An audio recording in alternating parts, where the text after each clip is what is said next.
I'll call the June meeting of the Deschutes Public Library Board to order.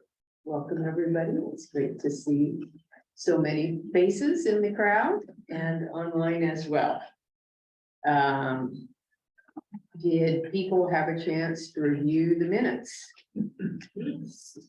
Any additions or corrections? There's one. I was present at this meeting. It says via Zoom one next to my name, but I was here. Oh, The April one was the one that needed to say that I attended via Zoom. okay. Because I sat over there, sat next to the gentleman from the budget committee. Right. Okay. Thank you for that correction. Any other additions or corrections? If not, I'd entertain a motion to approve the minutes as corrected.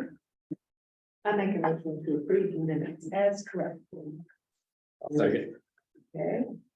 Any further discussion? All those in favor? Aye. Opposed? Okay, motion passes. Next up is our public comment section. The board is committed to hearing from the public, and we are pleased that you've taken the time to attend today. We ask that you limit your comments to no more than 3 minutes. While we will not directly respond to public comments or engage in dialogue with speakers, we seriously consider input from the public. Public comments at meetings is one important way the board receives feedback, and it enables us to do our job of formulating policies to govern the district. Thanks for taking the time to attend and speak to us today. Are there any people on the list, Lori? No.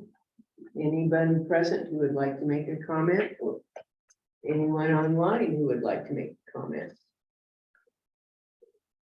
Okay. All right, hearing none, we'll move on to resolutions. Do you want to introduce this one? This is. Oh, yes, sorry. Yeah. So just a reminder for our, we're talking about the budget here. Yes, right. Okay, for the budget hearing, as the process goes. Oh, I'm sorry, I skipped ahead. Yeah, Well, I should introduce that. okay, I'm sorry, I read ahead. This is a public hearing to receive comments regarding the 2023-2024 fiscal year budget. oh, and we need to ask for public comments. And so are there any public comments on the budget? Okay, hearing none. Okay. I'll close the public hearing. Okay, so just as a reminder, as the way our budget process works, the board forms the budget committee along with 5 selected members of the public.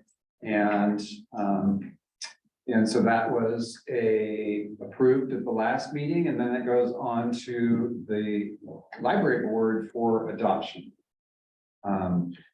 So we're at that point.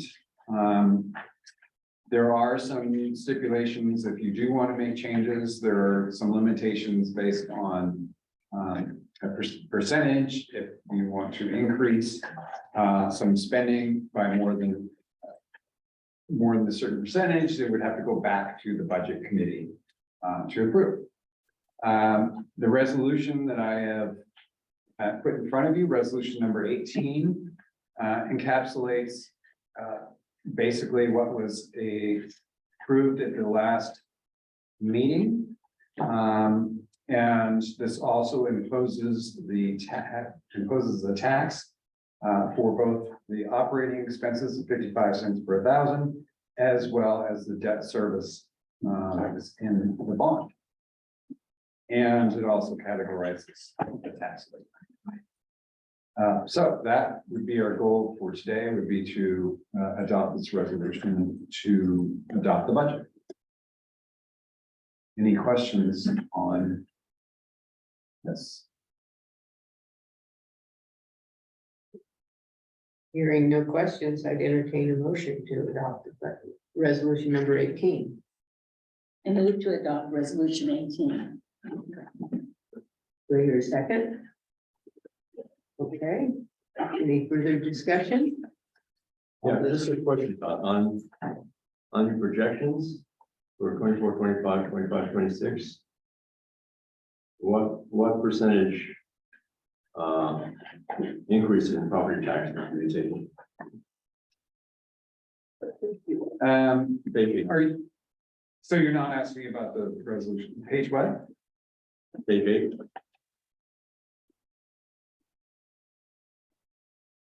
Taxable income. Yes, you have to give me a minute, I have to pull up the actual document.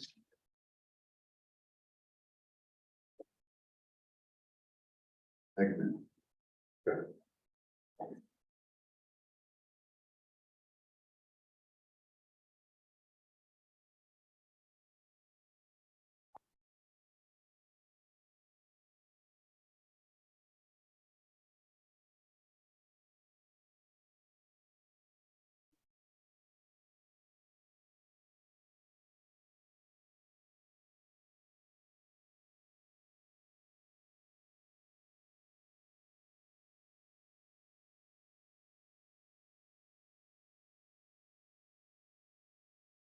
Okay, that was for the income. Yeah, but- That's assuming a 5% increase over the next 2 years 5%. each year. Nice. A reminder, we historically have averaged 5.5%. Okay. Any further discussion? Um. All those in favor? Aye. Opposed? Abstentions? Did you vote? Okay.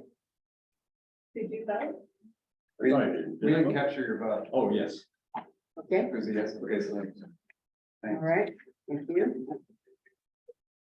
All right, we're gonna change the agenda slightly, and move up, one of our education pieces, summer with the library.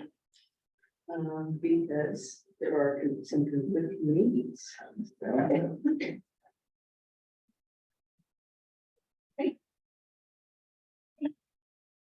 don't know. I guess that's something way more fun than budgets. Budgets make it all It happen. makes it all happen and then we get to do the fun part. So I'm Catherine Gasker. I am the adult services supervisor and I'm going to talk about summer with the library, that really magical time of year. It's magical for many reasons, but one reason is because, you know, we start planning December, January. So many parts of our library come together to make this happen, and it's so much fun to both work across departments and make it happen. Well, the planning part and everything, and now we're at the point where we actually get to enjoy all the planning. So I just wanted to kind of tell you that it started. It is June 1st to August 31st, and some of the things that it entails. And Robert's driving for me, so thank you. Not a super exciting slide. This is our youth log in Spanish, our adult and teen log in English. The reason I wanted to take a second to put it up here, it's kind of the like heart and soul of summer with the library. It is the activity log that kids and adults can participate in. But what I'm so impressed with is our team that put this together. They put so much thought into every one of these activities, so much more than you realize, to make sure it's inclusive, to make sure that all reading levels can participate, that all abilities can participate, all families, and they try to keep it general and engaging at the same time. So I just am really proud of the work they've done. I think it evolves every year, and I think this year is a really good one. And that's the activity logs. And then also another important part of summer with the library, they do all this work and they get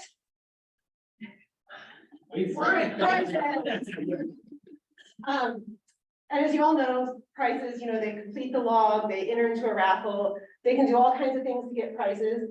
But once again, what I love about how much this team, how much thought they put into everything is encouraging people to engage, to learn, to explore, to create. I mean, of course, there's books, there's Legos, there's STEAM kits, there's puppets and stuff.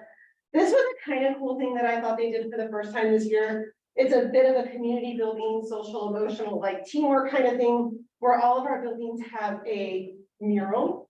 And as the kids go through, every time they hit one of those animals, they get a one color sticker.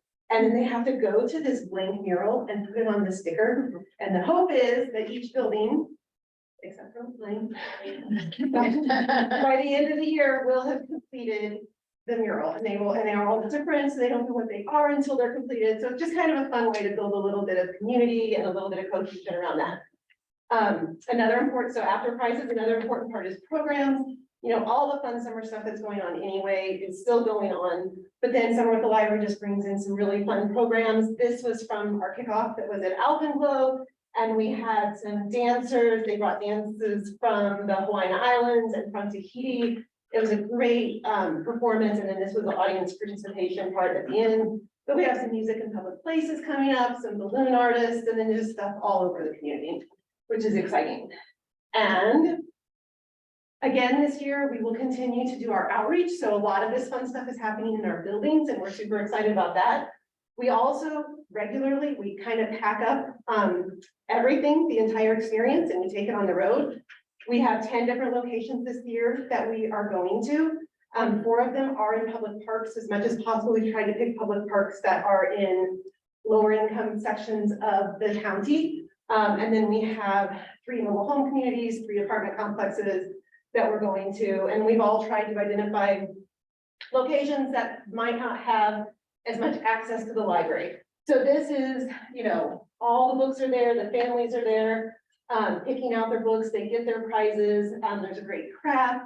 And then this one, there's no pictures of this, but this is the events where we invite community partners. And we have a whole spreadsheet. It's amazing because we've been doing this for 3 years in this kind of formal way. And now I just make a Google Calendar. I send an email out to the partners and say, hey, we're going to give these 10 locations over the summer. If you want to join us, please bring something fun for families and bring some community information. They just sign themselves up. We have anywhere from like 4 to 10 slots for people to come. And it's just turned into this really efficient way to bring communities together. I mean, in this year, like I had people emailing me saying, this spot's all filled up. Can we please squeeze in one more table? Like, I think it's just been a great like snowballing effect where we kind of created a structure and it's really taken off. So that is the outreach part. And just, you know, we're 10 days, 2 weeks into it. So we're just getting started. But that kickoff event, which was the first time we ever did that, where we had a big community celebration to kick it off. Liz from programming worked with us to get the dancers. We did a few marketing techniques, which were great. Like, so Jewel School is right by there. All those kids got a flyer. You know, we did direct marketing. The CR department put this together. So the neighborhoods closest by, we identified the lower income houses close to Alpenglow. We sent this out to those houses with a little promotion thing about it. So I don't know what we did right, but we did something amazingly right because 500 people came, which like so far surpasses anything we had ever gotten for Summer with the Library before. And then in general, in the buildings, just the registrations that we're seeing wonderfully, they are up overall. Our temporary locations obviously can't quite perform to the same level just because they're compromised with space and attendance right now. But overall, we feel like we're coming back from the COVID hit. You know, it's been slow and steady, but I think we're getting there. So that's Summer with the Library and a quick spiel, and I just wanted to share that that's happening. Wow. Exciting. That is super exciting. I told you it was fun. It is fun. Any questions or? Any questions for Catherine? No. Thank you. Thank you. That's Thank you. hard stuff. Thanks for having me. All Catherine, right. For your enthusiasm. Yeah. now how would you identify low income housing? We have an A to Z database that we have a subscription to. And it's pretty neat because you can actually get a map. You can draw a line around the neighborhoods you're interested in, and then you can see the average income or the average home price. And you can see the ratio of renters or All areas and not in for your what house. you've identified. Yeah. So you're just mailing to the whole area. It's really expensive, I mean, or at least relatively expensive, so rather, like, if we had we started with picking Alpenglow and doing a 1/4 mile radius, and it's like 800 houses. I mean, there's just no way we could have afforded that. So knowing that we had to limit it, we limited it to the lower income parts of it. Because part of the outreach we want everybody to come, we want to welcome the whole community, but we want to make sure that we are reaching, it's just a great opportunity. Yeah, I just wanted to know how you segmented the area around Alpenglow.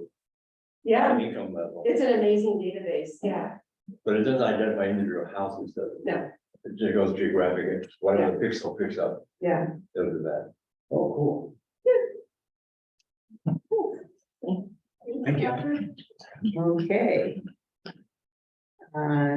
Next up is education bond information from Todd and Robert.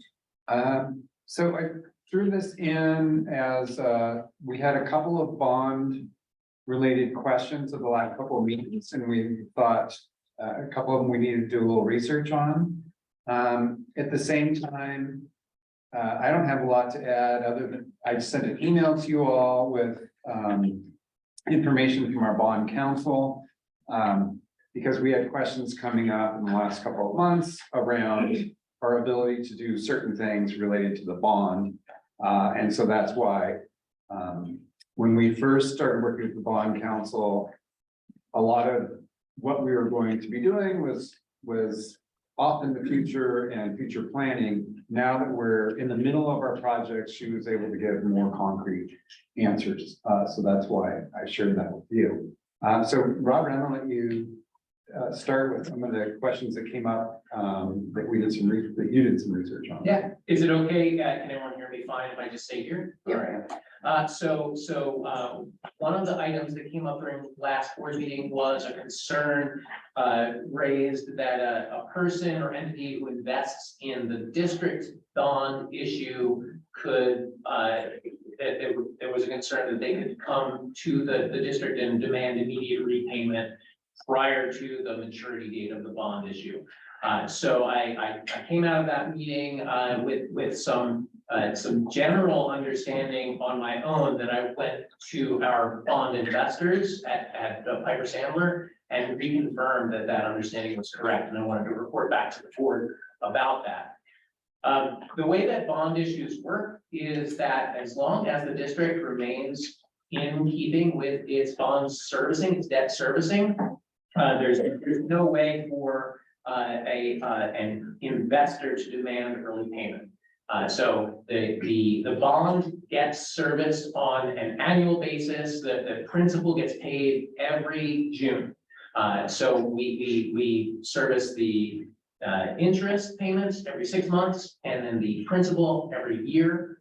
That principal payment is tied to one particular bond in the series. So we have 20 of these. So each year for 20 years in June, one of those bond investors receives the full payment plus interest for their investment.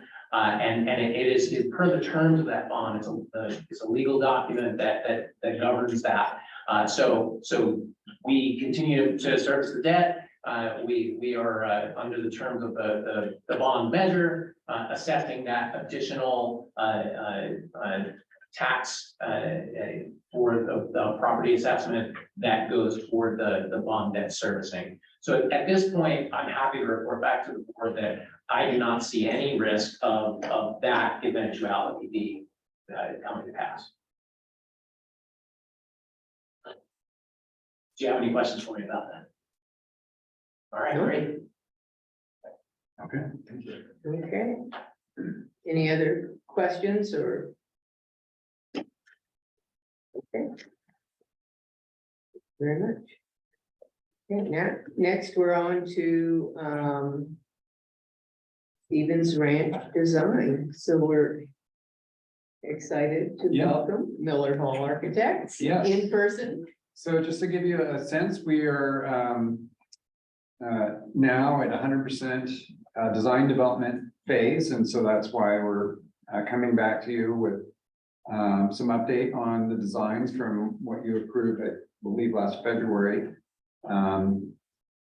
For the, I forgot what level we're on. Does that mean schematic design? So Can I ask a quick question? Yeah. What does 100% design phase mean? that's a great question. And I will So as we go through the design process. There's certain phases, we started out with conceptual design and then schematic design development, and then the final phase is construction documents. And we use construction documents to secure permits and plan approvals and also to build from. The 100% is really, it ties to our development schedule and timeline, and it's when that phase is deemed complete. And we do certain things at the end of that phase. One, we do a very detailed review. So DPL, all of the design consultants, our contractors are all doing a review of the plans and documents and providing comments back to our architects for them to help understand, hey, what are our questions? What are our comments as they continue to develop the drawings? It's a point in time where we check our budgets. So we do a cost estimate at the end of each of those phases. And we actually use a 50% CD as an interim check on the CD. We do 50 and then again, basically 100%, which will set the GMPs. So this is just the end of that phase. And it's like a really good point where we check in, and Matt can probably add a little bit more onto it, but it's really where at the end of DD, we're saying, okay, this is the building we're going to design and continue forward with. And we're kind of through the figuring it out, and now it's creating the technical drawings, which are construction documents. And more I should add, guys? Absolutely right. Yeah. So that the building has kind of really solidified, the floor plans are really has all the program that needs to happen within the library itself. The exterior expression of the building has identified the materials. And now really this next phase of construction documents is really putting together a drawing set that will be given to a contractor so that they can actually build it. And it's all the little details of like exactly how materials come together and are constructed is this next phase that we're diving into. So as we move from schematic, which is kind of a high level, to more specificity, we're kind of right in the middle where we're really trying to tell them how to build. And so this phase is called, we're 100% of Design development. design. Okay. Yeah. And those are very traditional terms used in the industry, created by the architects, the AIA, right? And it's just to help you work through that process, so. And the really helpful piece is, you remember the chart that we have in growth reports, it lines out SD, DD, and CD and where we are along the lines with those. That's my cheat sheet. Because I can never remember which one's which. And when you look at it over the duration of time, right, is that we're probably at about 60%, 65% complete at the end of the DVs. They're not equal 25%ers, there's 4 major phases. And so they each have a little bit different durations, but kind of a just rule of thumb, we're 60-65% complete and ready to launch into the final phase here. Okay, great. Good news. Yeah. Okay, well, we'll hand it over to Matt and Ruth. Well. And we might want to give, date on it. Grab that little box and write down. Where's the mouse? The mouse. Yeah. Moving this down.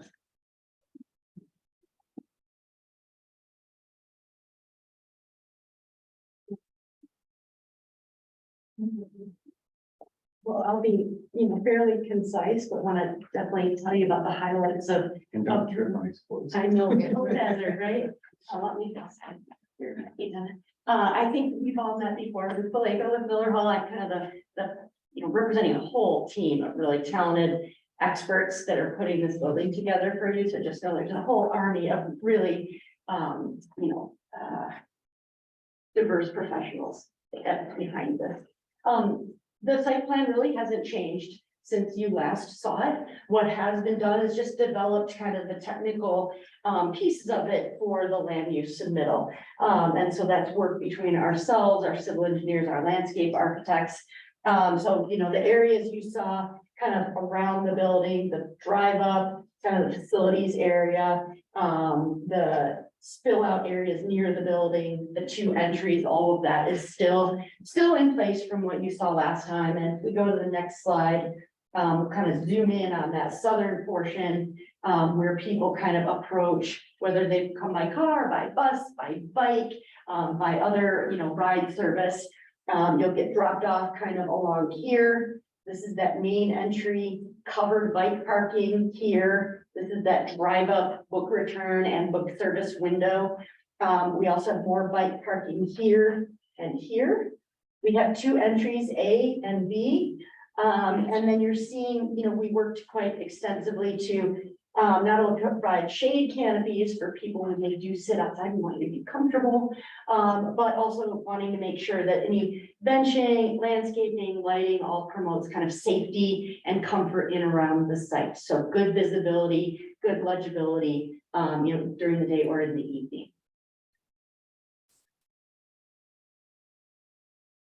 We're working through kind of the materiality and expression of the building. You probably remember last time how I talked about how the expression of the building is all about trying to make very comfortable inside spaces that minimize glare, minimize heat gain, but allow you to still be connected to those wonderful views and landscape that you have around the high desert area.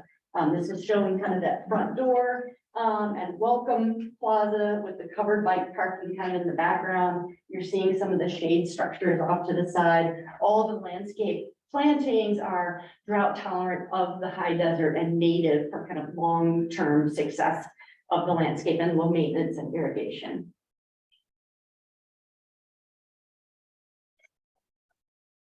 This is a close-up of the west side.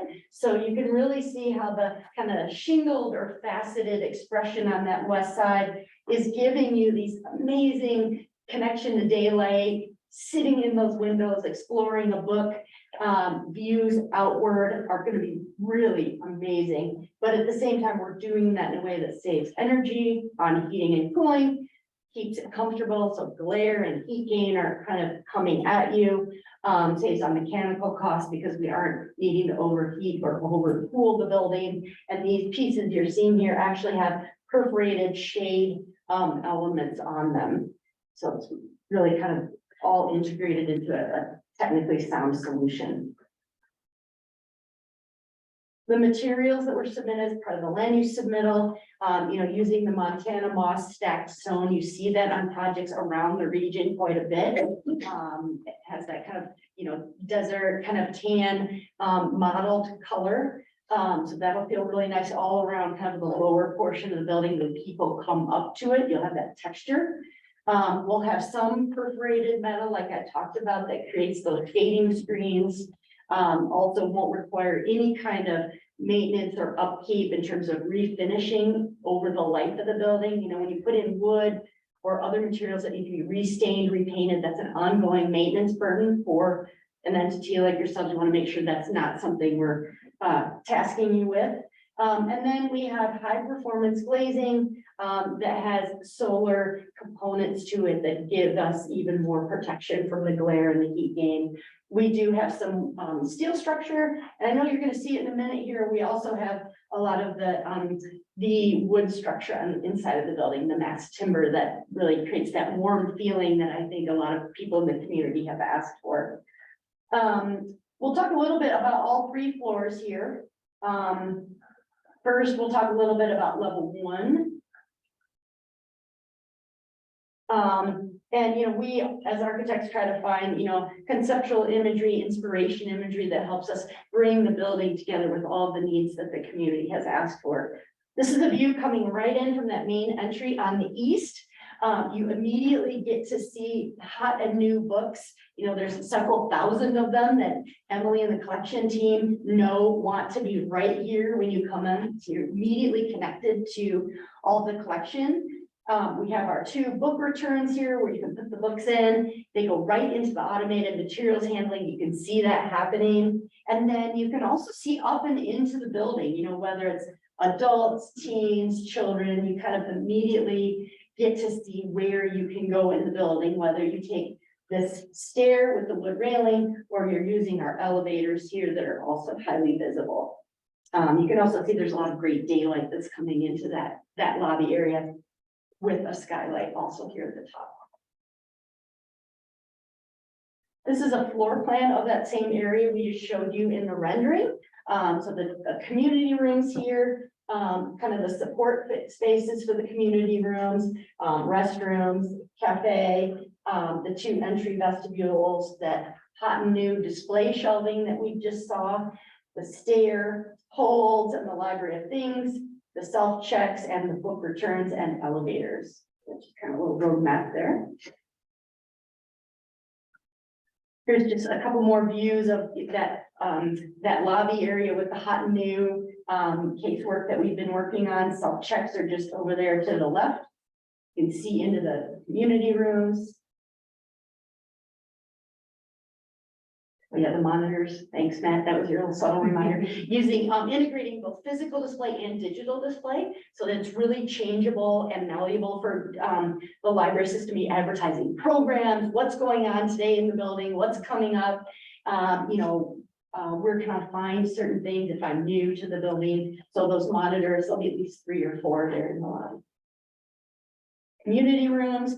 This is just showing if we really had a larger program and wanted to spill out into the lobby. The lobby's being designed to do that if that's something that does occur. Otherwise, these sliding doors that have stacked over to the side just close up, and then they become acoustically separated meeting rooms that seat about 120 people each.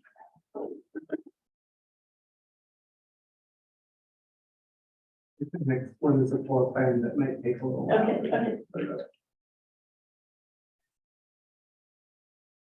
This is just kind of the back of house area with all the supporting staff, like Catherine, you heard from today, you know, all of the different teams that make the library, you know, really the amazing feature that it, you know, community and county feature that it is. Next slide. And then level, and you know, we know that staff live and breathe here every single day, all day. This is a place they come to work. It needs to be comfortable, healthy, positive, because that does translate into absenteeism, retention, all of the positive outcomes that you expect from high performing staff. So we are also doing all the kind of daylight testing, comfort, ergonomics, healthy materials, and all of that is kind of embedded in the workplace designs for level 1.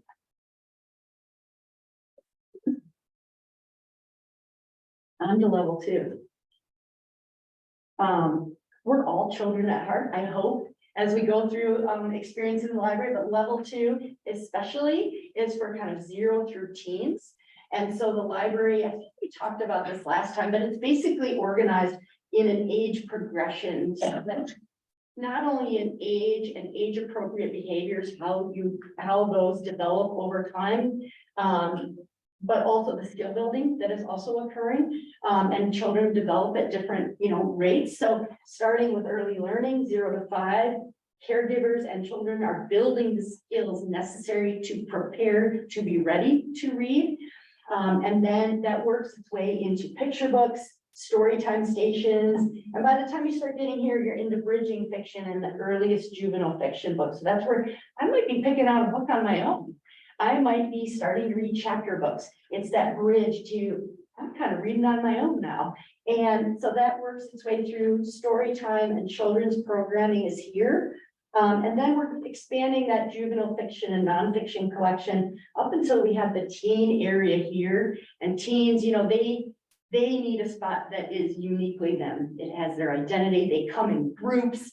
And they use the library differently than other youth ages. So really being specific to what that age group kind of gravitates to. And then we have our creative space, make and do here, along with the kind of intergenerational Spanish collection here in the middle. Early learning, plus and greater than isn't here today. I'll try to channel their really great talent and expertise, but we're working with them to create a very iconic, distinct early learning destination for caregivers and young learning to read youth.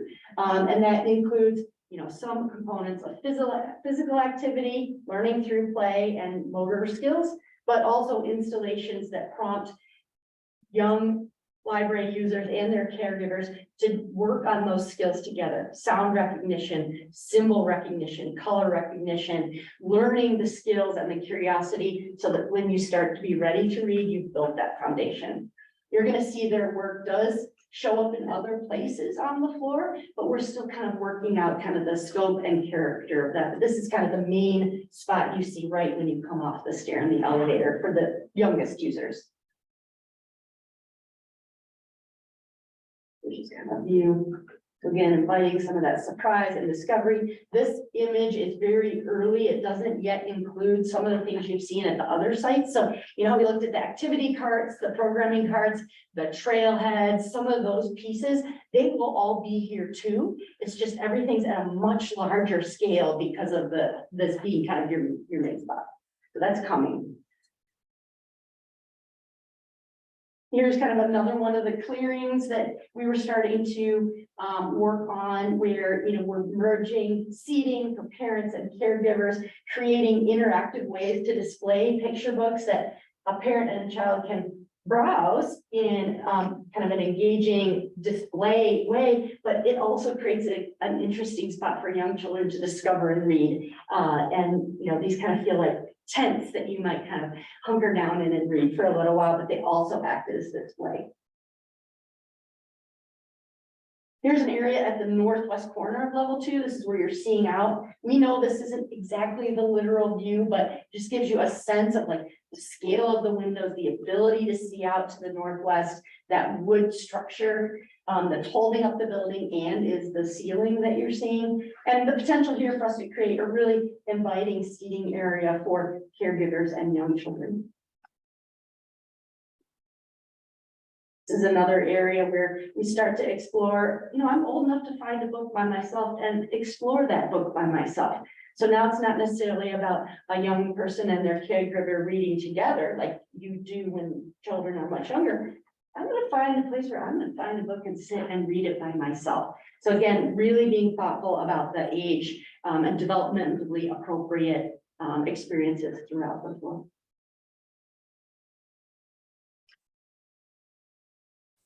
Hey, the creative space, make and do, right? That's a big thing the community has asked for. So we're working on a very versatile, flexible room that allows the library to kind of be ready to plan and organize any number of creative programming over time. And that room can be enclosed with the activities inside, or it can spill out if the program is much larger.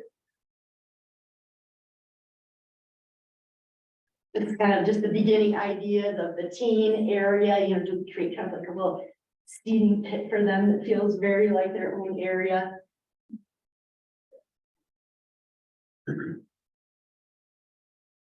And again, we're starting to work through with plus and greater than, how do we create very age appropriate, distinct experiences throughout the floor, but have them weave together so it feels like we've thought about everything cohesively. So just know that's in our mindset, and it's part of what we'll be continuing to develop in this next phase. There's some of those installations where we're working through how can pieces of that early learning, area start to sprinkle in on the rest of the floor plan. Again, reminding us, we also will have the carts, the trailheads, and some of those really specific pieces that you already saw at the branches, they will be here also. And we had to go, I didn't get to go on this really great trip, but the team went to plus and greater than and Figure Plants like workshop studio. Matt, did you want to touch on that day that you guys had? Sure. At Figure Plants fabrication facilities where they're starting to build the actual elements that are going to be implemented in all of the branches. They're working on the Pine and Sisters first, but these are the original prototypes of some of those landforms that can be reconfigured in multiple ways. Right now, they're just 3D printed, and then they're fiberglass wrap. They'll have then kind of a foam wrap around them and then upholstered in fabric. So we're only seeing kind of the shell of them, but it's really exciting to see how they can be kind of reconfigured and let kids kind of create environments on their own. And it's Testing them for strength, like this is where, before they build them all, let's make sure they're doing, physically and technically what we expect them to do. and that they'll hold up over time. Yeah. Yeah. They can hold up to Daniel, they can hold up to anybody, right? Looks like they're having fun. Yeah, and the case, I think everyone was just amazed at the quality. It's just, they are doing a fantastic job. So these, on the left-hand side is a kind of a cart carcass, or just kind of the bones of a cart that will have all the different kind of one of those elements, whether it's block play or a music cart. But what we were testing out was they're on wheels. Is it easy enough for librarians to actually move them around each of the branches or within the floor plate of the library? So they're testing that out, and we've determined it's feasible and not a problem. And then the other element on the right-hand side are the trailheads. And so there's built-in cabinetry that will be installed against walls, but then there are these elements that are removable so that they can be kind of swapped out, and we'll have different kind of programs And some of the, like in addition to Robert, who we saw, some of the library staff went too, so that they're already, they're in on really making sure that it's movable, it's, that they're part of ensuring that these are doing what we hope they would do. So it's great to have good participation. Level 3. Okay, so level 3 is where we transition from teens really to the adult collection, and we're continuing to work on this quite a bit with the library system to make sure it's holding the collection goals that you've promised the community and the taxpayers, but also all the program needs that the community has asked for. So we're working on really making this floor do a lot. Everything from large print, fiction, nonfiction, and the co-working area. We've heard, in the community feedback, having meetings where you can meet with a group, do a Zoom call, have an interview, have kind of that, services for remote work, as well as a creative space for adults too. So I'm not coming for a quilting class or any other kind of program you could have here. You're seeing computers start to show up. And so a lot of the things, where we're creating engaging displays, seating, et cetera, you're going to see that develop here on level 3. These are some of the ideas for display, like could you kind of walk into some kind of a display arrangement that has both books on the outside and on the inside, so it just kind of changes your experience and you get surprised by whatever the librarians have curated. This month it's books about this, or look at how we found all of the materials related to that author that's coming in a few weeks. So really setting Emily and her team up for success when that happens. Again, here's just a view of that co-working area. You can see again, the kind of the wonderful daylight that's coming in, those shingles. We're seeing the wood ceiling and structure used into the interview or meeting room spaces behind it. We're still working on lighting fixture selection. We're still working on finish selection, case-sort development. I know furniture selection is going to be beginning. So don't take any of exactly what you're seeing here too seriously, but we use these views as architects to say, okay, this is kind of how big the space feels. We test different things in the image to help us, really make sure we have a good fit. So anyway, still in progress. Again, still in progress. This is that meeting room on the northeast corner of level 3 that holds, I think, upwards of 20 people, 25 people. Being able to have, be able to see in there, make sure you can supervise the activity, but having some browsing and other seating just outside. So you'll see more of that as we development in the next phase. These are just pieces of the shelving. We're working really hard. I think, the team has given us this really great charge of saying, it wants to feel like a bookstore where everything is free. And so how can it feel like there are all these wonderful things waiting to be discovered here? And the way we do that, research has shown, is you want to make things inviting to browse, right? You want to feel like it's interesting to go down this aisle, and you might be surprised by something you see. And we might need little spots for people to pause if they found something interesting, and want to sit for a couple minutes and look through it. So these are just some images where we've started to study what does it mean to integrate a little bench within the shelving configuration, areas for display, et cetera. So that's something the team you'll see working on much more in the next phase. So sustainability and resiliency, that's definitely, these are kind of the things that you heard us talking about earlier in the winter are still all in place. Electrification of the building, so off fossil fuels, net zero energy we're set up for. We have a really reduced carbon footprint in embodied and operational carbon because of the wood structure, because of the energy saving measures and high performing building assemblies we've put in place. And all of that really also makes a dent in occupant health. So whether you're visiting the building for an hour or you're coming here for 40 hours a week, it needs to be healthy. So certain chemicals of concern have been removed, and really making sure that ventilation and other pieces of occupant health are in place, and then still tracking for LEED certification.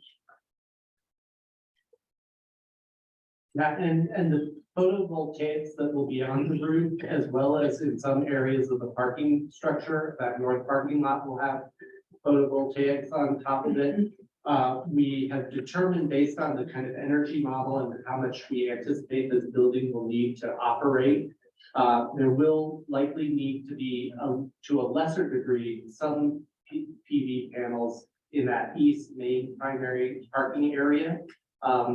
But, you know, to the point of kind of reduced embodied carbon, because it's an all-electric building, plus all the PVs needed to operate the building on a yearly basis, that carbon footprint is really diminished. Yeah, Because we're at net zero. you're making a great example, I think. Yeah. Yes, I think that's what we had for today. And I assume, I don't want to steal anybody's thunder, but am I gonna, should I? We want to tout it as much as possible. Okay, do So it. we applied for ODOE, Oregon Department of Energy grant, and received the grant for $1 million to help with the photovoltaic. Yay, yay. Yes. We'll take it, right? Yeah. We will Yeah. take it. So I don't know if we want to go back to Zoom, if there's any questions, that's kind of what we had. Yeah. Photovoltaics, will we produce more than you anticipate the building needing and sell that to? We don't, we want to be careful about how much photovoltaics we provide. So typically what we will do is we model the energy that would be required for this size of building and all the lighting that goes in there, the mechanical systems, even how much people will plug their computers in for a given year. And then what we typically like to do is just say, we want a 5% buffer, because what we don't want to do is not meet our goal of net zero. We don't want to be just 95%. So we always kind of buffer it by a certain percentage. But we typically don't want to overextend, because all of that goes back to the power company. It really doesn't benefit the project once we meet net zero. I would add that if we are producing more than we're using, DPL does reap a credit back. They have a certain cost formula that they use. And so we've been working through with the power company about how that might work. I think the other thing that's part of that is full battery storage. So all of our emergency power and everything, we have no generators because we have battery storage. And again, that's really big on achieving our LEED certification. Yeah, and when the power does go out, you're gonna be that community hub, right? In times of need or disruption, that's a great service to the community you're providing, because you will have that battery power. Okay. Where are the batteries stored? in the service yard that's on the north end of the building, there's kind of a loading dock area plus some other mechanical or electrical services that are coming into the building there. The batteries will be stored out there. That's a great question. How many, EV charging stations are gonna be in the parking lot? There's a requirement.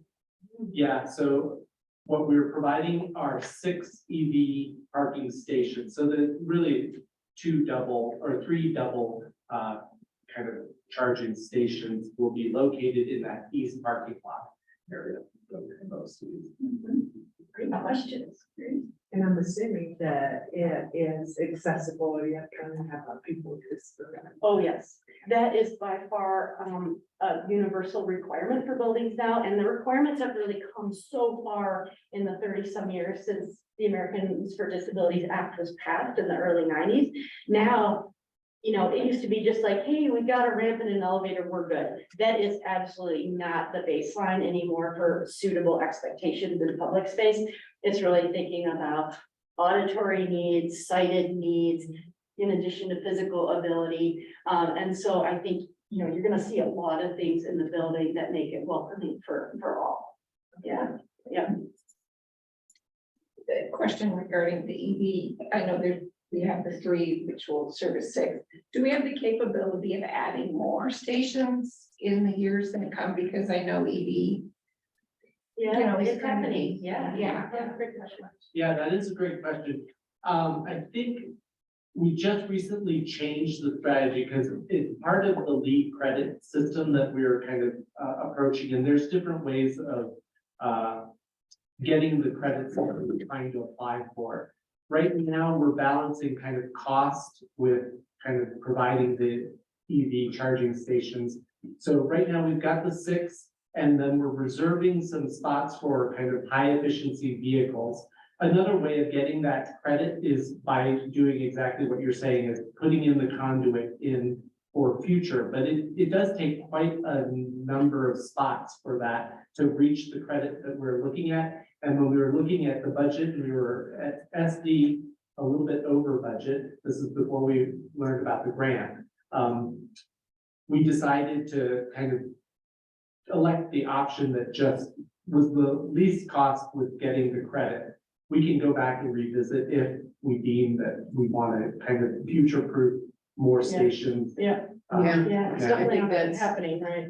Yeah, I think that's a great, I would add in there is that we do have capacity built into our gear for future panels to where we can add more Yeah, capacity Yeah, short to answer, serve them on the electric side Yeah. as well. yeah, short answer, yes. Okay. Great, thank So- you.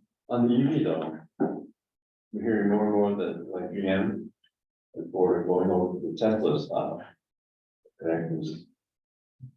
Are stations going to be, I don't know what these things are like, I don't have any, these Tesla type? Can anybody with an electric vehicle plug into this, they have an adapter or what? No, I think we'll be specifying a type of charging station that will have both types of plugs that you can kind of elect to whichever one you take off the charging station. They'll be able to, whether you have a Tesla kind of adapter or Like a the dongle. kind Okay, yeah, they have charging stations that work for Or both both, types. so people don't have to bring in their. Exactly. Oh, interesting. Yeah. I have a question though. You know, before got a letter from Karen Johnson, Mhm. who was legislator for land use development side for the Old Farm Neighborhood District Association, which is where this is going to be. Yeah, And she brought up the problem, the situation. The design on the outside of the building is conflicting with city design standards. Is that right? Is that wrong? She said the steel and glass really don't comply with what the city council is saying now. They want design standards for. I think you have to read the exact language in the design code statement, because that's not actually what it says. There is some interpretation there, and it doesn't rule out metal and glass at all. And so I think, we also saw that letter, and we'll be working with the city. Ultimately, the city is gonna use its code that is in place to make a determination on what we've proposed. So, I think we will let that process kind of play itself out, but we had looked at that segment of the code and felt like we were in compliance, with how it is currently written. And part of our site plan application, I apologize, part of our site plan application actually goes through each code Yeah. department, and we kind of lay out our argument for Yeah. the materiality and how it applies to that particular code element. Yeah. We have reviewed kind of these early renderings with the city in advance of even going into our site application, and there was nothing that was Yeah. deemed kind of problematic Yeah. when we submitted or met with the city early on. So who makes the final decision on the design Well, the city for does. permitting? The city, It's planning director level. Okay. So the planning commission and the planning Staff. staff. does. Yeah. They go to planning commission. Yeah. For a site plan. So we know about that firm commitment approval. We have that already, or? It was an Like over the informal CDs? review, the one that Matt mentioned was informal. Their formal review is what they're doing right right now. now, Okay. Yeah. So, I hate to go down the road and find, no, and that's why we meet really early and often on any number of issues, at the different agencies, whether it's, because we want to be smart use of fiduciary money and time, and that's what you charged us. Yeah. and the site plan application, it went in May and actually was deemed complete by the city in May, actually quite promptly. And that has to do with the thoroughness and the completeness of what was submitted. Is they look to see, do they have all the information necessary to evaluate our plan application? So, I think all the information they wanted in it was put into that package. And so, I don't think that there's anything that's new to them on what, we had in advanced conversations. When do you anticipate that they signed the letter and it's all approved? When will that be? Overall, it's about a 4 to 5 month process. Mhm. So, and they're dictated by a certain time frame. So like the deeming that our application complete, they had up to a month to do. In this case, they took about 2.5 weeks.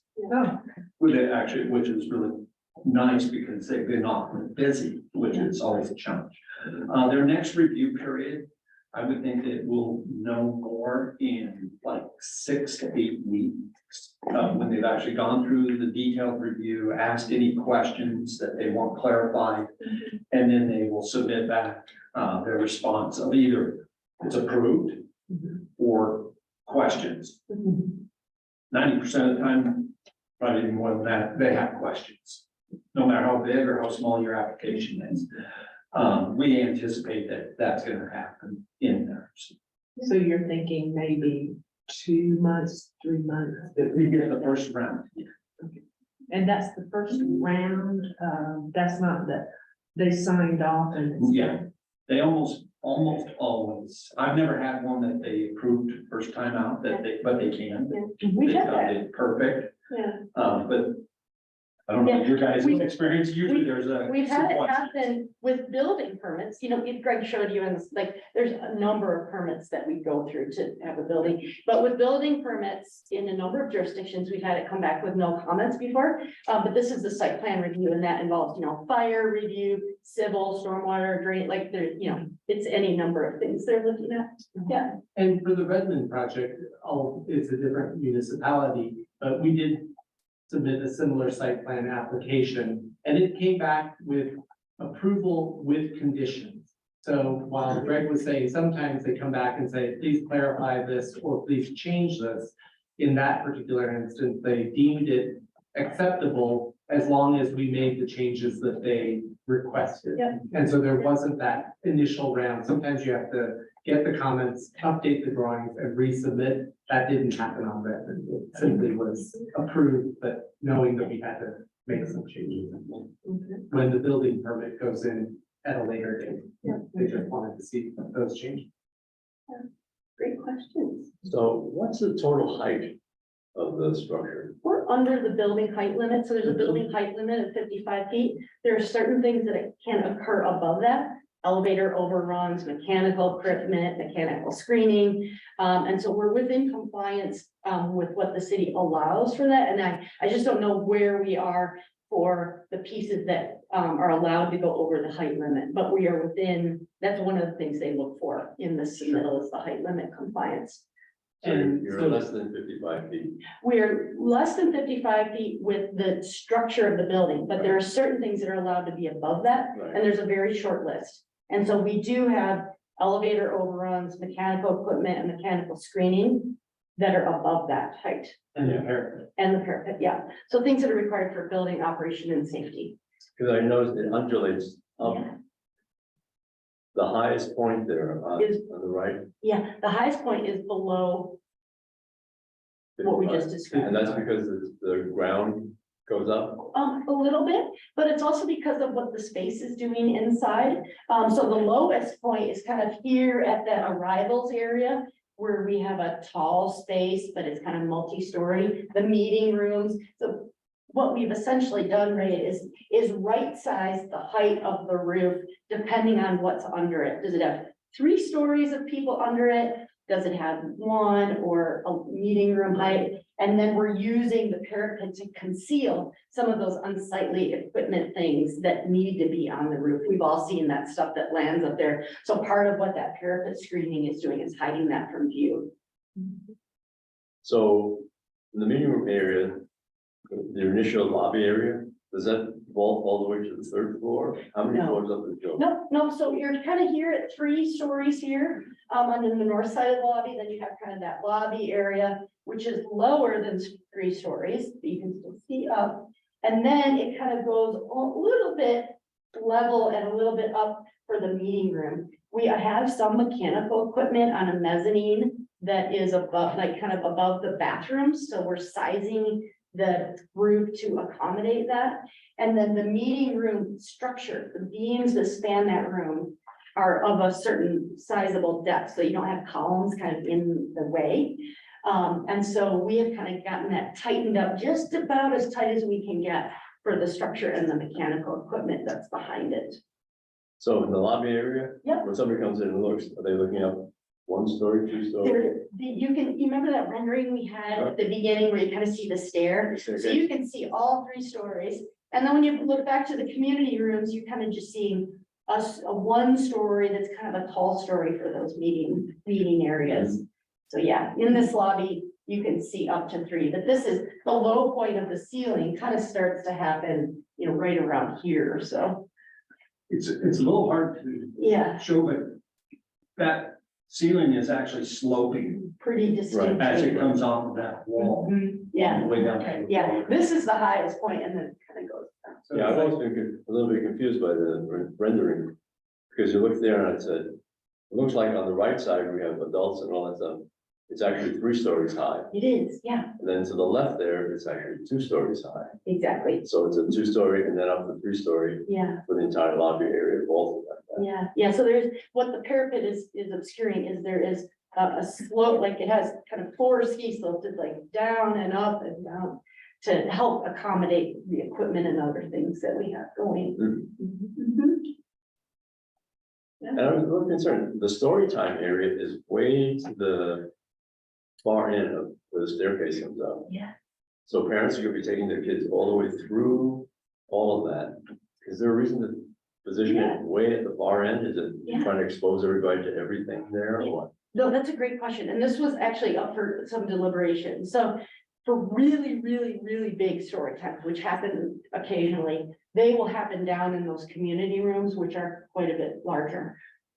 However, it was really important for the collection staff, the librarians, in our location of the storytime room.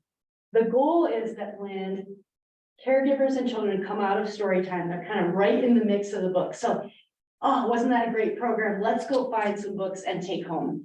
So it's an advantage. It's kind of like the milk at the back of the store, right? And so, so by putting story time there, that's actually really advantageous.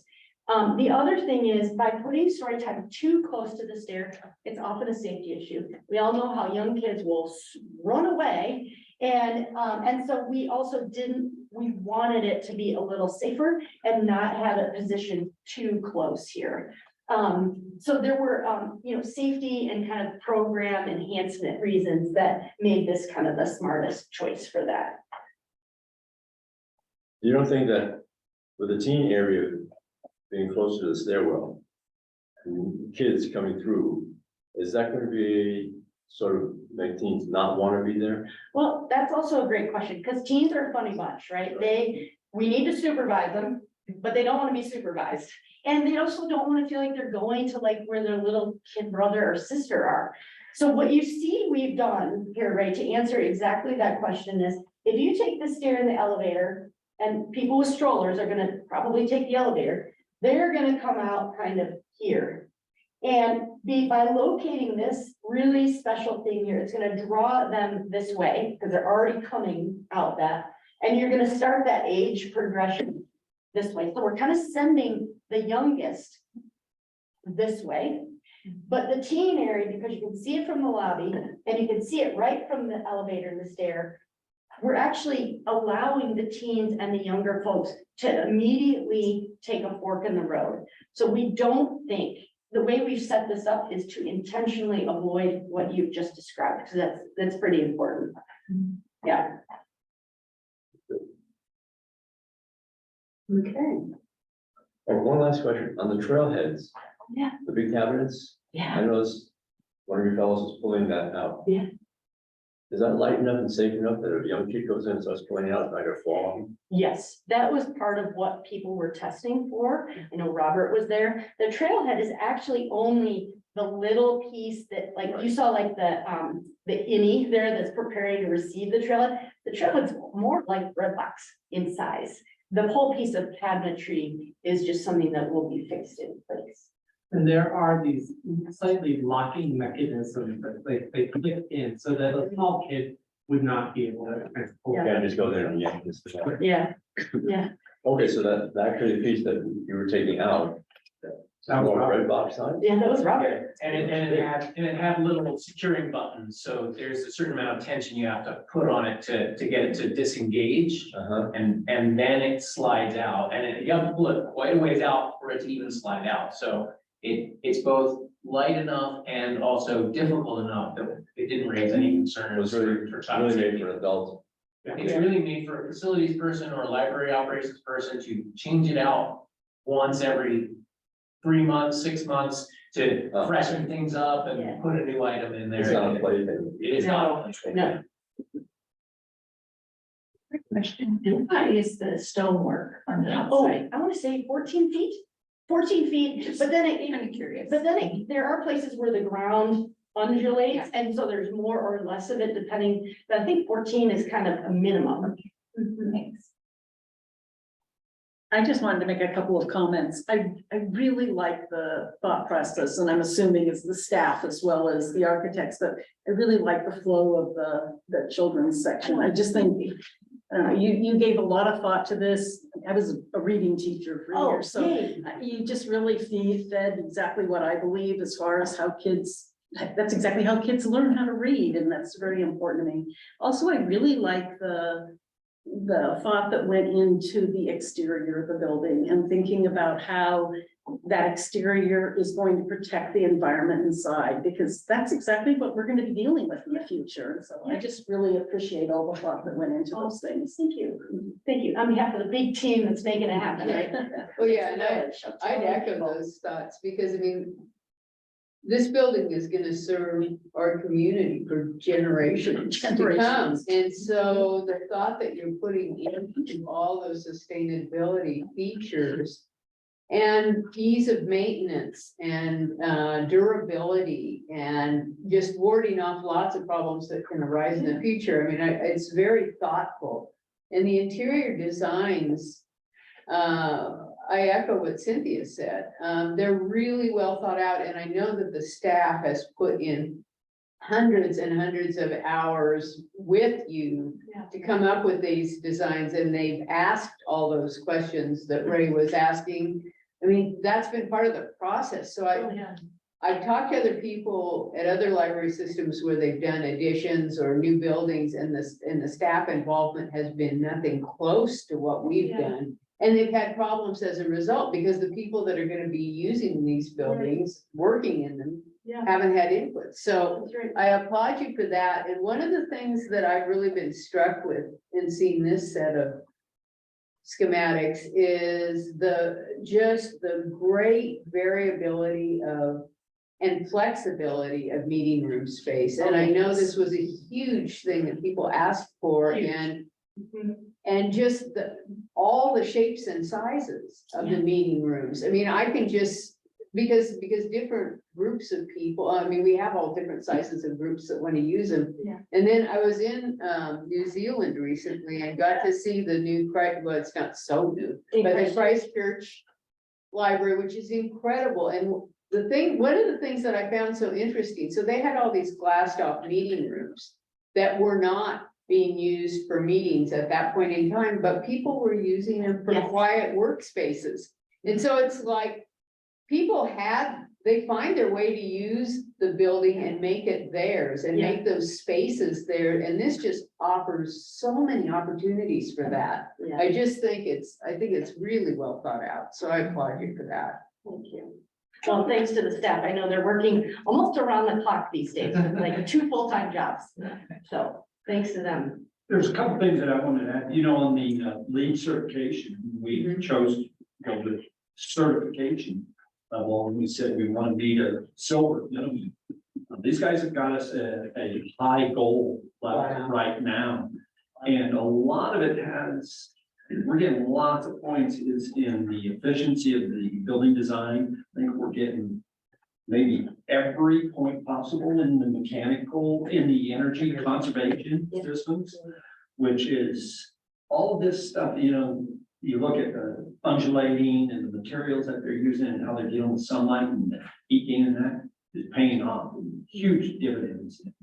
As that lead rating goes up, because you're achieving those things, also the performance of the building in the end should be at that level where it's cost effective, energy efficient.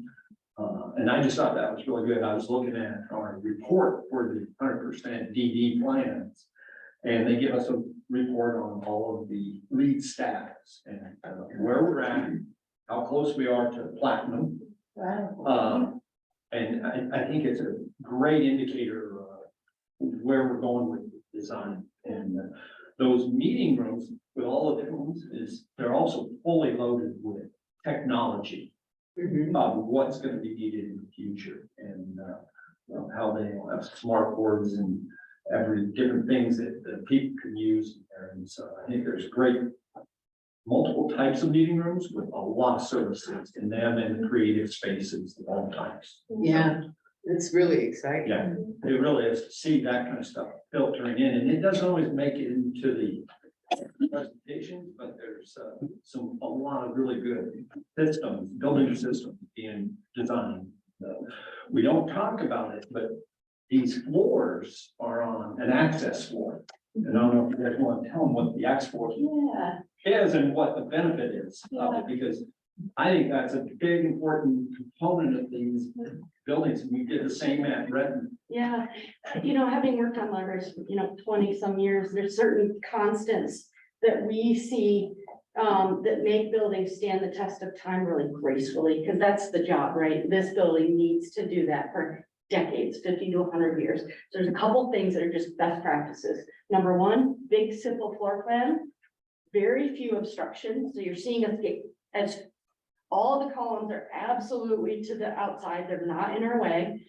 And being able to reconfigure power, data, mechanical systems over time.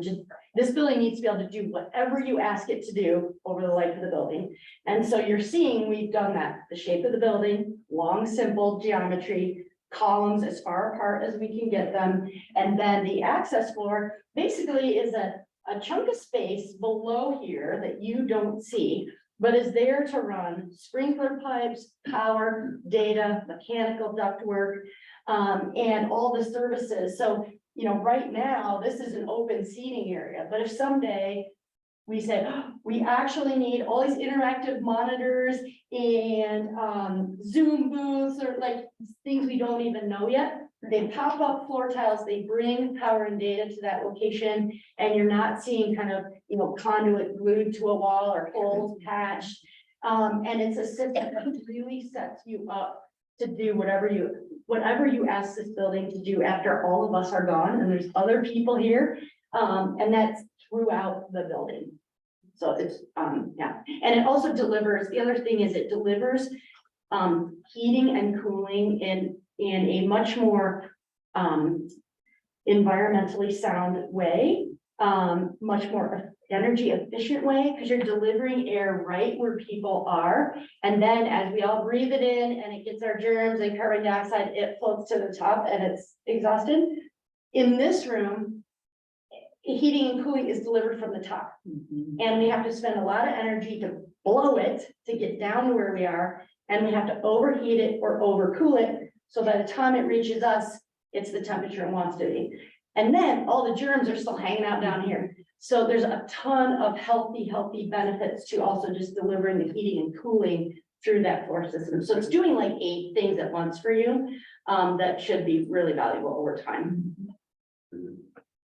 Hopefully, some of this information you're taking in climate change and environmental positions, some of that information that we paid you to do will get disseminated to this community so that our taxpayers who are building another building Exactly. can take advantage of it. Right. We'd like to see that. Yeah. We pay for that, let's give it away. I think that's really a great point, because I can remember when the Unitarian church was built and they were LEED certified. And they had like informational placards in the bathrooms, you know, so all over the place so that you could learn about the building features. And I mean, I think tours, that type of information, because I view this as kind of like a shining example for our community of what is possible and that could drive other people to make the same choices that we've made. Yeah. So I think it's gonna be a great example. And I think DPL has been talking about having these educational components, but less of a plaque, but that's why we were kind of installing these digital monitors throughout the building that can be reprogrammed or redesigned to convey information in all different ways. So like we were saying in the hot and new, there will be those digital displays. Sometimes it'll be a program that's happening, or it could be kind of just, How much energy was generated today, or, Exactly. you know? Yeah, right. Yeah. I know you have a lot more on your agenda, I don't mean to take it, but thank you for all your really smart questions. Yeah. All right. I would entertain a motion. If anyone would care to make one. I move to approve the overall site plans and major components outlined in the architect's presentation on Stevens Ranch Library facility. A second. Okay, any further discussion? Okay, all those in favor? Aye. Opposed? Abstentions? Motion passes. Okay. Next up is Greg. Yes, well, hard to follow those guys. I know, this is pretty It's a exciting. very exciting time in our project, right? So where we're at. So one of the things in the first section there is about schedule and where we're at on the project schedule. We did an update that we formally issued to the project team in May. as exciting as Yes. it is, we're gonna depart and go catch our plane. It's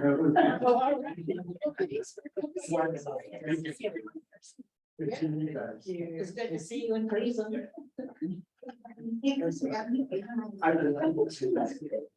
Thank you. So we updated the schedule and there's a few things that changed on the schedule, you know, with Sisters Lapine and Sunriver, and it has really driven Sisters and Lapine. We spoke last month about the fact that our switch gear, which is the main electric component, we had a delay in receiving that. So we reorganized that timeline in there, and that's represented in the updated summary schedule. That matches our new master development schedule, and pushed the openings to early September for Sisters, early October for Lapine, and then the commencement of Sunriver just follows Lapine. And the other thing that we did in doing that is we also looked at the duration it takes from when our construction team is done building out the spaces, we're done putting in all the furniture in, and we're ready for staff to move in and put the collection on the shelves and get the building ready to open to the public. We wanted to make sure there was an ample time for staff to do that, and that there was enough stagger between each of the three buildings, because shutting down Sunriver is as much work as opening the new ones. So we had three branches all in a row, just boom, boom, boom, all happened. And that was something as we shut down Sisters and Lapine, we learned we needed to create a little bit more buffer between each space to allow staff to do their day jobs, to be prepared and not just get overwhelmed, and it affects literally, I think, almost every level staff within the organization, within the district that are out there helping them. And so that's all been updated in there. The Redmond schedule has not changed. It still remains as is. We have dealt with our switchgear issue because we had a very similar thing in that we switched suppliers. So the supplier we were intending to use came back and said, hey, it's going to take 18 months. It's like, well, that's after we're open. Doesn't work. And went out to two others and awarded the contract to a different firm that actually had a significantly better schedule, on the order of 6 to 8 months better. So right now, Kirby, who's our CMGC, is fully analyzing that. We've already processed the necessary paperwork they have with their subcontractors to change the supplier. They're going through and doing what are submittals and shop drawings, and it's the documents that are used to manufacture or fabricate it. And once that is fully approved, then the manufacturer says, okay, I've got everything, I'm putting you in the production line. And it's to get it, and it's not that it takes that long to build, it's you got to get in line with everybody else because of demand. And so they're still evaluating that. I think there's still some level of risk that our end date could be affected. They are working very diligently to mitigate that. They think they have a strategy and a plan, and that's why today they are still saying we're holding the completion date for construction. And so we're working well on that. That project is just cranking along. I don't know if you got a chance to look at the video that's connected to the report, and those are really progressing well. And we're placing our first slab on grade tomorrow morning, so which is a big milestone to get everything underneath the slab done. All of the big walls that you see on those videos for the stairwells and the elevator towers are topped out all the way up, and so it's that project is moving along really well. Stevens Ranch schedule-wise really didn't change much. I updated our submittal of the site plan and the timeline for that. It didn't really impact any of our major critical path line items for the project.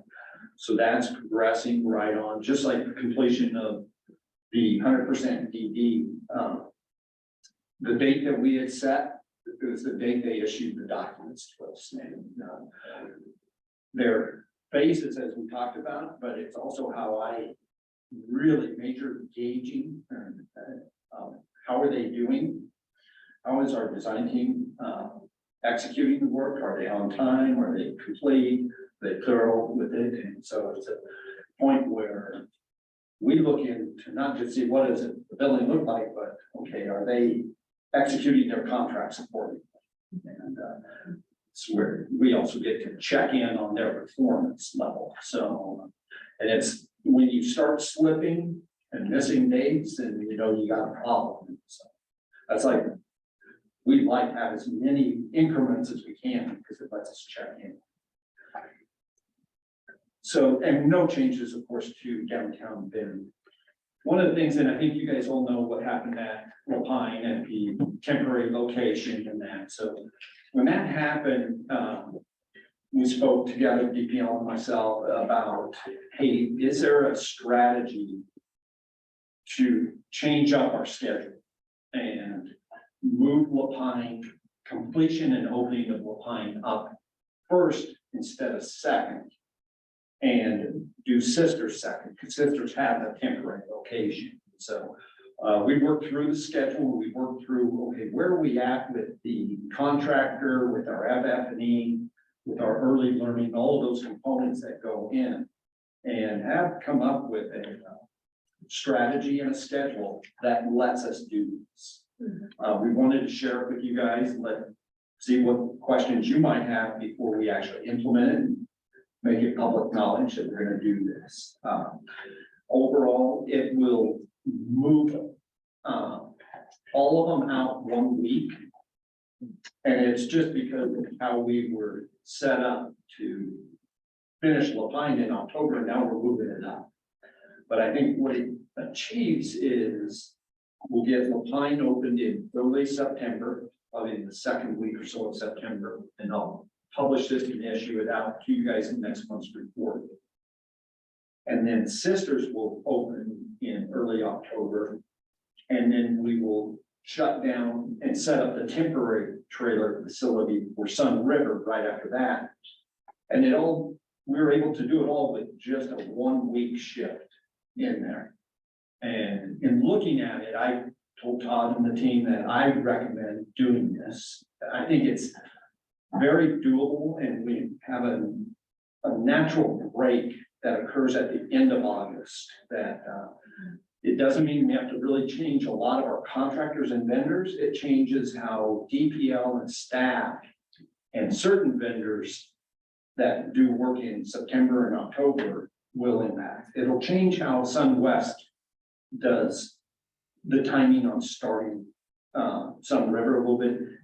We will leave Sisters temporary facility in longer and let them operate under that. And so I don't know if you guys have questions about that, but it's basically coming out of today's meeting, I'm planning to issue our team an updated schedule and inform them that we're going to make this change. We haven't told them because we wanted to really vet it, over the last few days internally between DPL and ourselves before we engage the full team. But you'll see the result of that, but that's what it will be. So from a schedule standpoint. Budget wise, there really was no major changes to the budget. We had an increase in the interest earned. And so that was shown in there, and that rolled into the reserve contingency.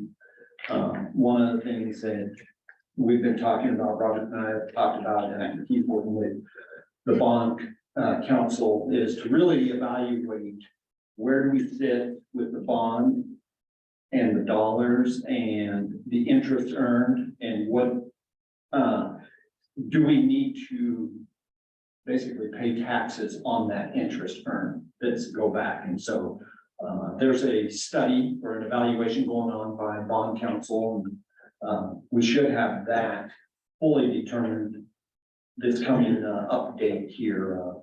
What is it? What should we anticipate? And what I would end up doing is taking some of those dollars out of the reserve contingency where this interest is going and designating it down in a line item of taxes. And that's an annual report that we work with the bond council on, and really any kind of tax rebate that would be due back to the IRS would be something that would be due on year 5. So doing this as an annual analysis allows us to be aware of what we need to set aside so that we're not counting money as part of available for the project if we do need to set it aside. So it's all part of just making sure that we're being diligent with that one. So there wasn't any other changes, activity around the budget, of course, is doing a full update on overall bond budget. And just looking at, Sisters in La Pine are very healthy right now with our CUGC Sunwest. We're not seeing any significant increases at all.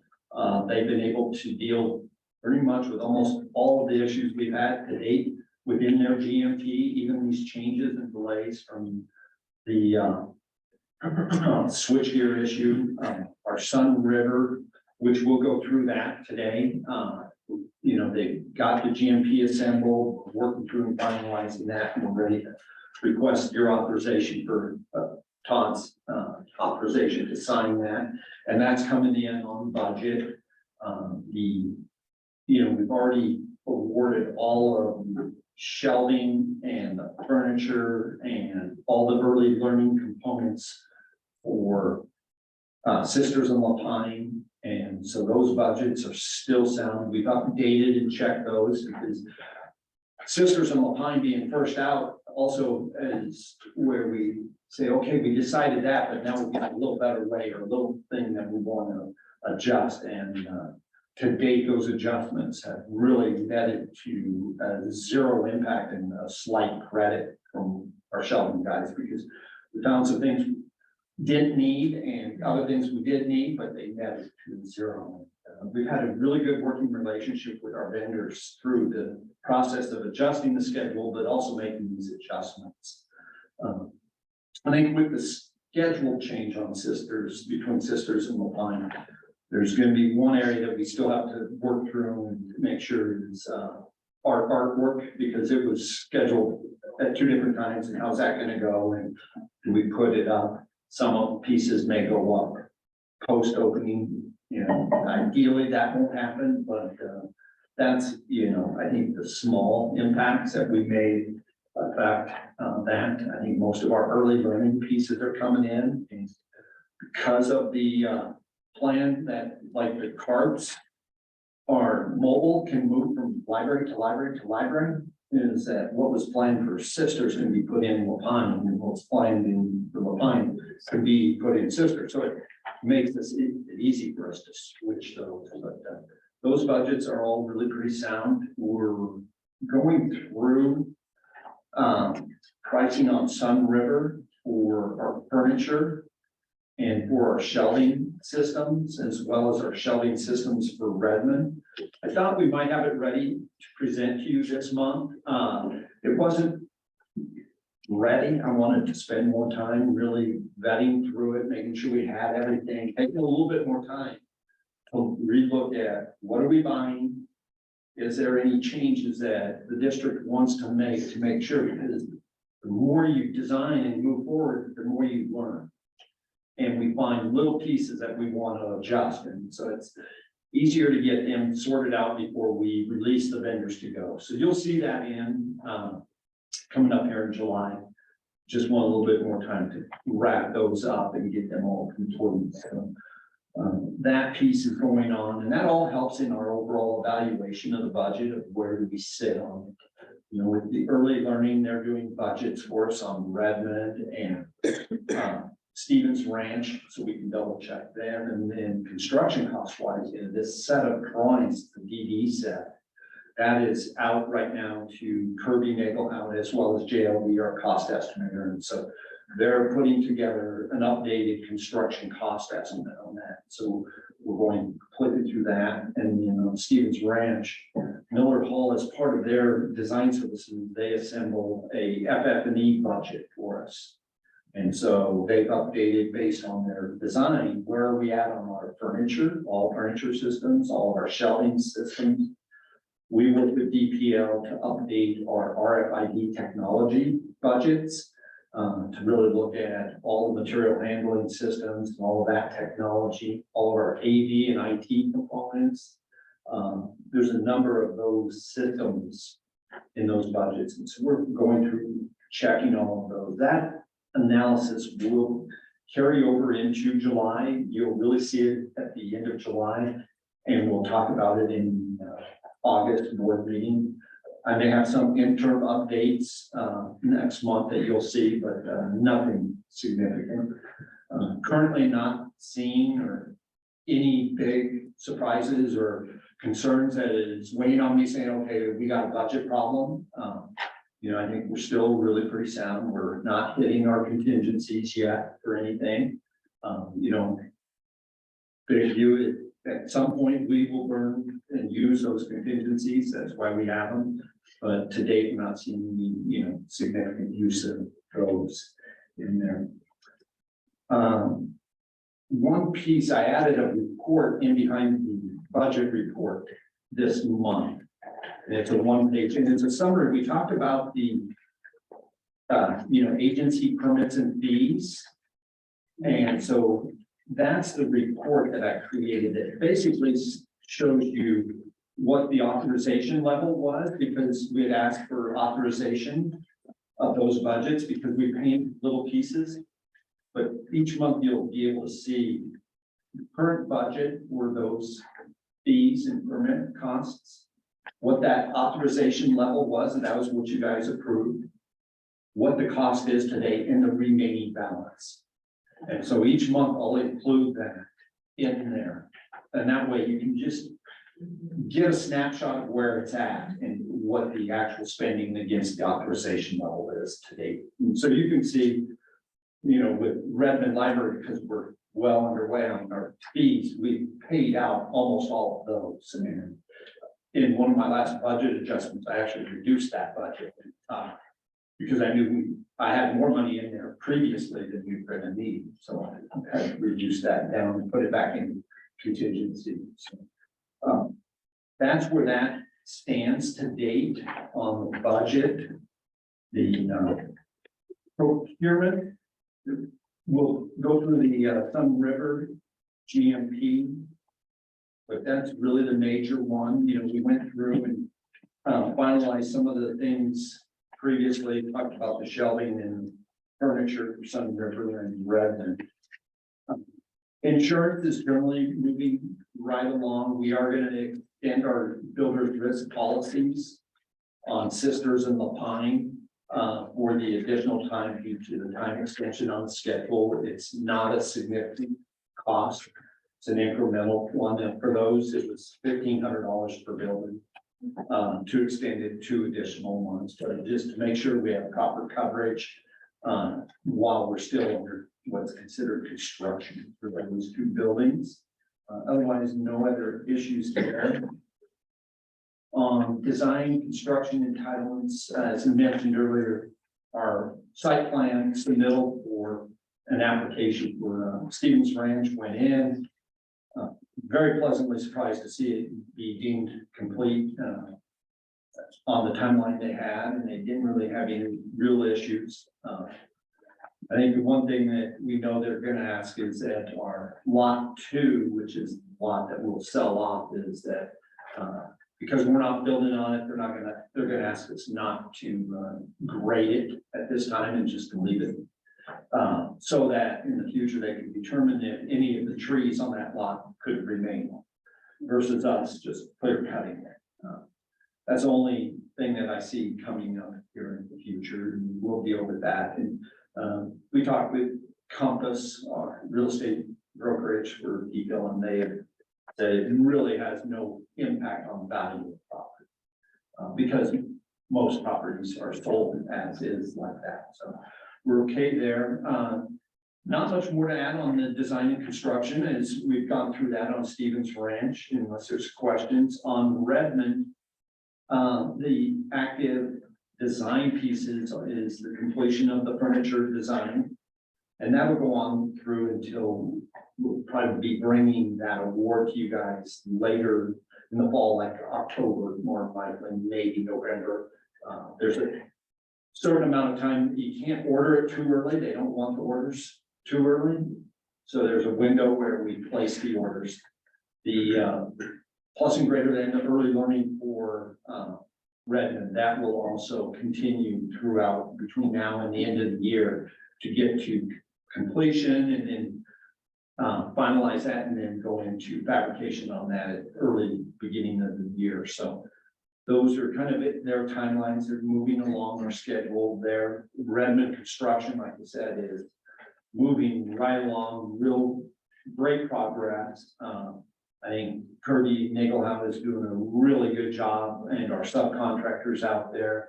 We've gotten all of our underground, we got our street work almost complete now, and they're starting to button it back up, and which is good to get out of the streets with less impact on the community.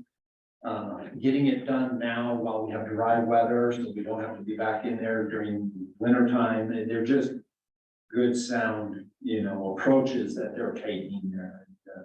We're having good quality meetings with them and the design team. They're really working through questions and issues that you normally deal with in building a project. And so a very cohesive team that's going on out there. And I'd say it's no different with SunWest Builders and our design team on the branches.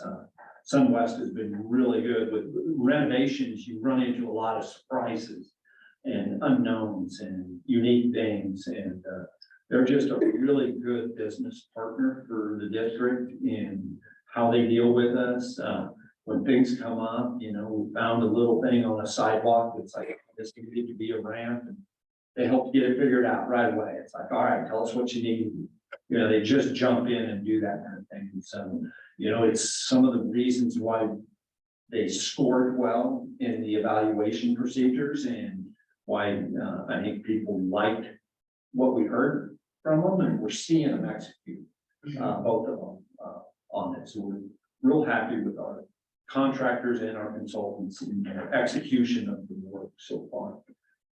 Like I said, in Sisters and Lapine, the construction work will finish up through by the end of August along with almost all of the furniture being installed. FF&E components, about the only thing that we'll do in September and October is going to be collections. Some of the final RFID, like the security gates, and there's some of those pieces that go in nearer to the end, and then computer technology, things that we don't want laying about until staff has control of the building. So those are all moving along. Sunriver Plan Check is going. County's been a little bit slow. Fortunately, we have a number of months, but they reached out and said that they were working on our project and its review and expected to provide those comments back this week. So, which leaves us more than enough time to finalize any questions and comments. Last time on Sisters and Sunriver, once we got that first round of comments, it was within about 4 to 6 weeks, and we were finalized and approved. So, and we don't need the permit till 1st of November. So we're in really good shape there. Nothing new with East Bender downtown. It's kind of everything. Questions? Yes.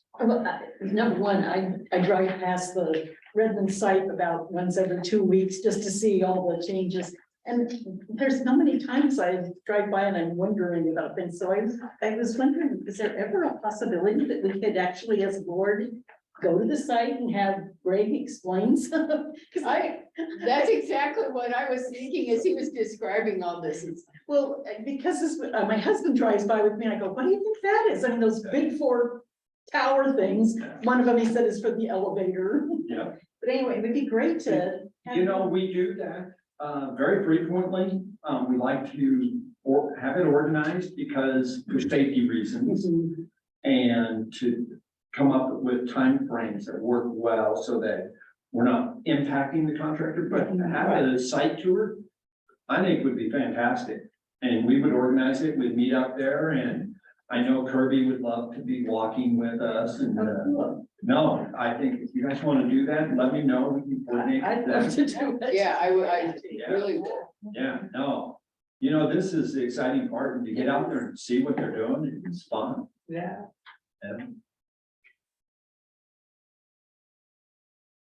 think that's great. It's exactly the thought I had as he was describing this. Well, I just like, as I said, I have lots of questions about what I'm seeing, so Right, it would just be great to hear from you and from Kirby about what's going on. yeah, that'd be great. Yeah, no, we'll work with Todd and we'll Yeah. figure out a time that works for you guys. I highly recommend it, just. You see all the pictures and the plans, but to take something, a two-dimensional plan and actually stand there and Yeah. get the scale of what you're looking at. And a good time of day, you know, for the workers and stuff is if we're going out there around 3 o'clock. Because they're often shutting down, you know, they like to start as early as the city will allow them. And then they generally wrap up somewhere near the end of the day, so if they have big equipment deliveries and stuff, a lot of that's settled down, so they're not running around with heavy equipment, and it makes it easier to walk about, talk, and not worry. You still have to be very cognizant. Right. The job sites can be dangerous. I also wanted to say, I really appreciate the fact that the team considered flipping the opening dates between, because I was just so devastated for Port La Pine. I mean, they were without a site for how long? Because it took forever for the Parks and Rec to get that Yes. temporary space up and going, and then to have it demolished. How long was it open? About 10 months. Oh my God. So I think they deserve to have their opening be split. Yeah, no, that's a great point. Yeah, and I think it'll be good to allow, you know, the district to share that news with the community. Yeah. Like, hey, here's what we're gonna do, you know, Absolutely. in reaction, so they know that the communities think that they know we're thinking about that. Right. Absolutely. Right. And speaking of La Pine, is there anything that says we'll try and reopen that, something? Or we just- It's too early for us to tell, but there seems to be significant structural damage in that building. Mm, So Parks and Rec, we can't go in, or we don't know. So until they're able to get in there and give us some ideas of what could happen, Yeah. we won't know. But Just the visual Yeah. inspection of what I saw is that a significant damage to a major bearing wall, and that there's the building roof structure is moved, which is just, it doesn't look promising that in order to, the county's not gonna let them operate it until they have it engineered, shored up and fixed, and by then I think we will be not needing it. Wow. Yeah. Oh, I will highlight how incredibly lucky we are. We had one staff person that was in that room that was about 10 feet away. She was on a safety meeting on Zoom, and then no public were in the building. So we had 2 staff people in. And then the other side of the wall from us is the Head Start. And all those kids were out of recess when this happened. So it's just amazingly lucky. Because even when you look at pictures, there was a power pole right next to it that had they hit the power pole, it may have actually come down. Oh my goodness. I was like, There was a power pole on one side and a fire hydrant on the other side. Right at the end. It was so lucky. Yes. Yeah, did we have damage to like books or things that we own? At this point, we still can't assess it because we can't get in there. But we're figuring we'll probably likely lose the books we have in there just because we don't know what types of materials impacted them. It does look like some of the computer equipment is fine. But until we can get in there and assess it, and actually Robert can tell you better. 'cause he's already You're talked saying to it perfectly, yeah. So Yeah. we're working with Lupine Park and Recreation and also with Special Districts Insurance Services, so that we're monitoring it and keeping a case for a claim open, but until we have a chance to assess and work with an adjuster, we don't really know what the extent of it is. So what did you do with the staff in the line? Did they just get dispersed to other buildings in the district? I'll let Linda- We're working with HR to talk to them directly, but yes, they probably will be reassigned. And I think Myra is working with Jennifer and John and then the downtown band supervisors to see what's the best opportunity for those other two. It's kind of like we're going back to when they were not open, so now we're back to that. Right. Is just super lucky. Nobody got hurt. Yeah. Does anybody have any questions for Greg before we proceed to the Sunriver GMP section? Okay, let's talk about Sunriver GMP award.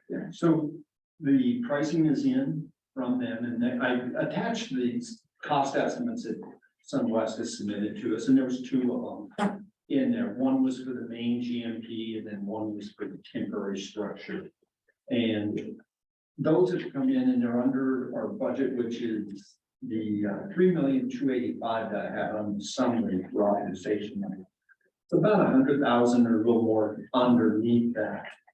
One of the things that we're doing right now is we're finalizing the GMP, but we're also looking at some alternates that we have them price up.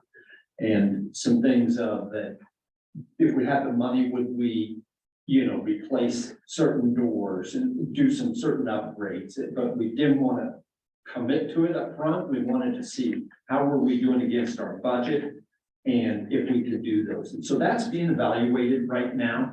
The other is I've got a little bit in there. I'm anticipating some additional costs from county plan check comments that we're processing right now and to get them rolled into there. So it's, like I said, the $3,285,000 is the current budget I'm carrying for the construction cost. I wanted to have that as the authorization level. I think that it could be as much as about 120,000 under that. It may be a little bit more than that. We found one item in their spreadsheet that didn't add in, so we know that was about an $11,000 thing. But that's part of our process that we go through. We've got a final review session with the design team and the contractor and ourselves to go through all the alternates, make sure everybody's asking questions. And it's really trying to learn, okay, what were all the things that happened on Sisters and Lapine that may or may not apply to Sunriver? Did we account for them? We got our most current information, as we work through, like we said, we learned a lot on Sisters and Lapine.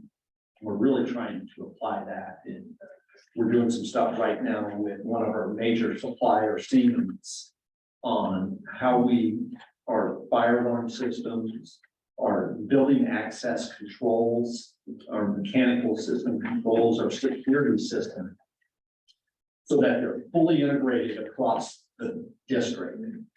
And it's really something that's going to be very beneficial to the district in the end, in that these systems will all talk. Facilities will be able to monitor and look at what's going on at any time in any of these buildings. They'll all be the same system. So there's, you don't have product A here and B here and C there, all one system. And so we've been working on that and bringing that up. And I want to make sure that we've got that fully captured in Sunriver. So that's the process we're going through. We're ready to do that.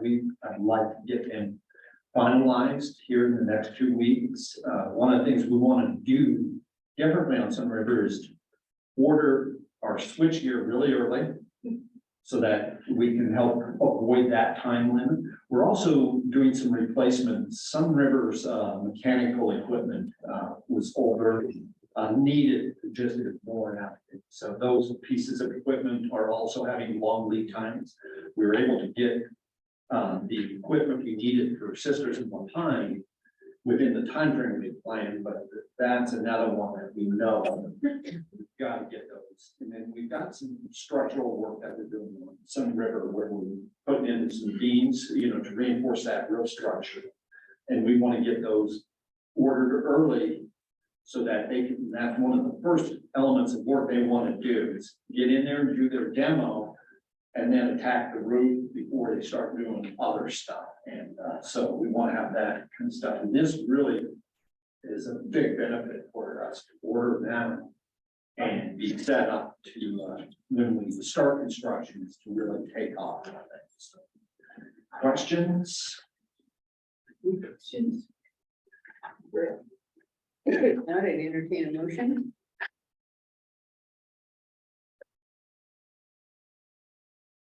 I move that the Deschutes Public Library I move that this to authorize the library director signing authority up to $3,285,000 of the Sunriver Library GMP amendment. I'll second. Okay. Any further discussion? All those in favor? Aye. Opposed?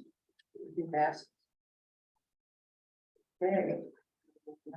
Now I'm going to monitoring report for emergency library director succession. Okay. To help with this report, I disappeared for the last 2 weeks and left in charge of everything, so. She got to handle cars going into buildings and last minute changes, so. I think we've proven pretty well that works, but really, all kidding aside, that's as I say in the analysis, you see it firsthand that we involve Chantal and Lynn, especially in board work. That's why they come to all the work sessions, because that's part of the preparation and for governance. We're involved in the HR discussion. We meet with the HR manager, and then and very involved in the budget as well, which are all pieces of this policy. So my interpretation is that we're in compliance with the this policy. Any questions? Pretty straightforward. Yeah. Do I hear a motion? And move that the Deschutes Public Library District is in compliance with policy 3J, emergency library director succession. Okay. Any further discussion? All those in favor? Aye. Opposed? Motion passes. Next up, we've got intellectual freedom with Emily, who's been sitting patiently waiting for. So as you're getting set up, I just want to point out, while I was on vacation, I was reading Esquire magazine for the Harrison Ford issue. And there was an entire article about the push to ban books in public libraries in North Dakota. And just realizing that it's gotten to the point where this is not something you normally read in Esquire magazine. But that's how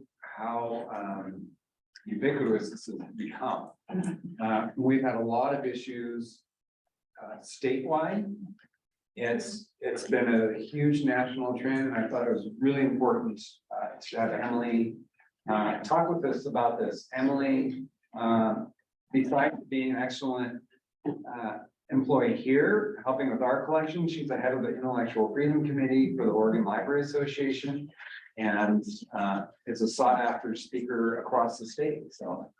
Okay, so this is an intellectual freedom refresh. So I first want to start with saying, like, you probably know a lot of this, but also I haven't had a chance to really come and talk with you all about intellectual freedom and maybe ever, but certainly in a really long time. And considering what is happening, a refresh seems important. So hopefully you pick up on something new.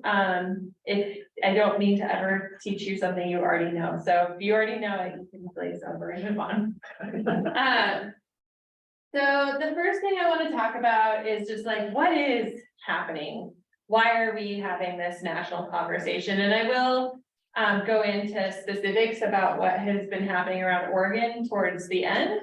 As Todd mentioned, I'm the chair of the Intellectual Freedom Committee through the Oregon Library Association. So I get to hear about what's happening around the state. And so I can help explain specifics to Oregon.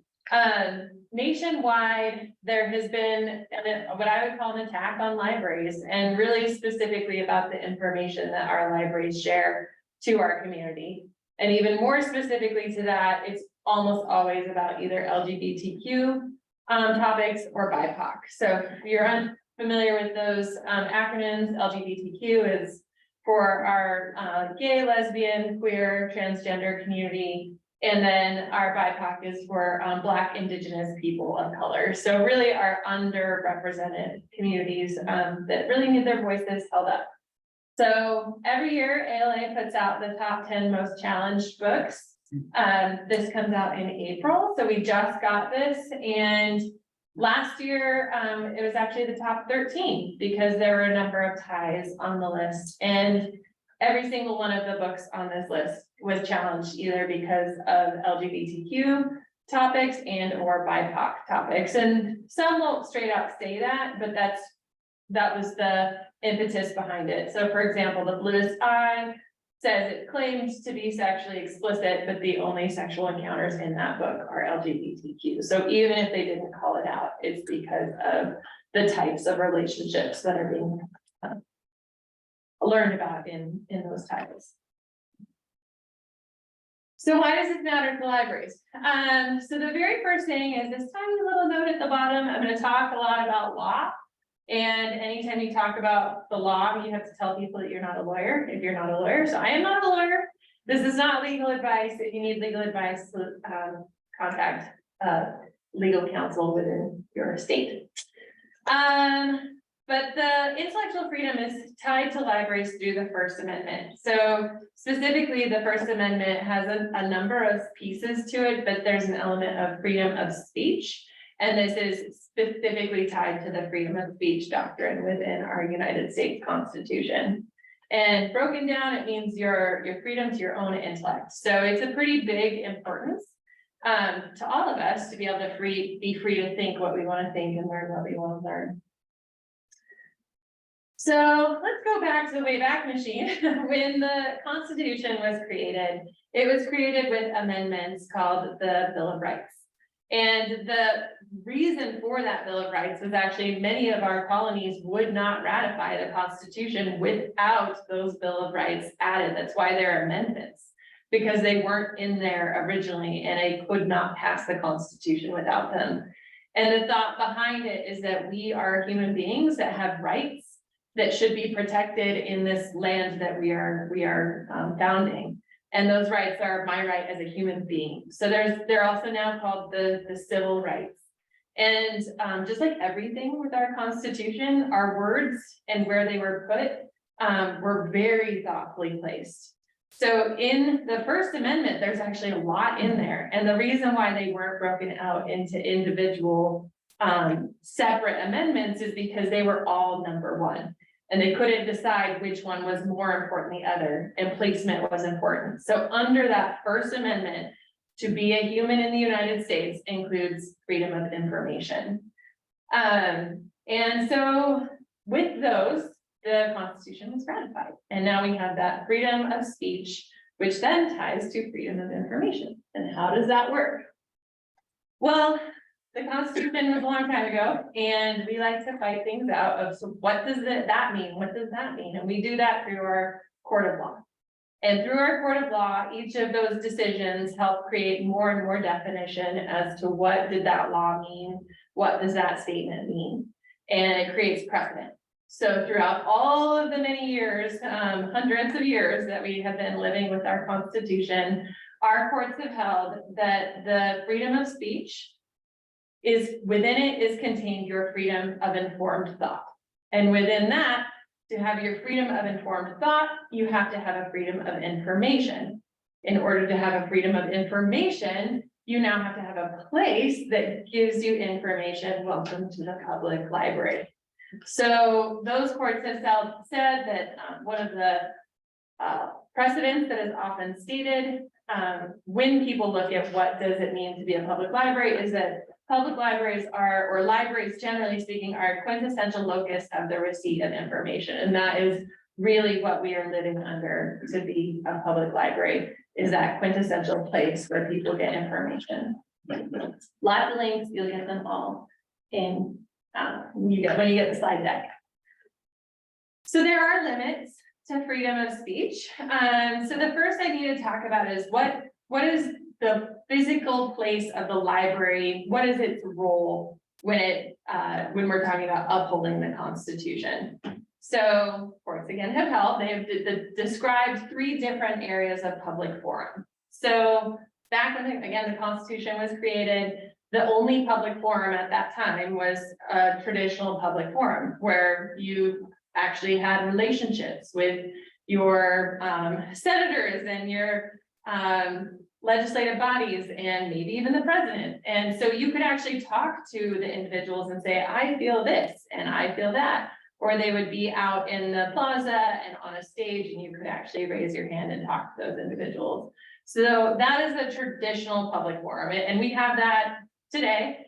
Oftentimes Drake Park is considered, is a traditional public forum where people can go and protest at will, and it's public lands where public statements can be made with basically little to no restrictions.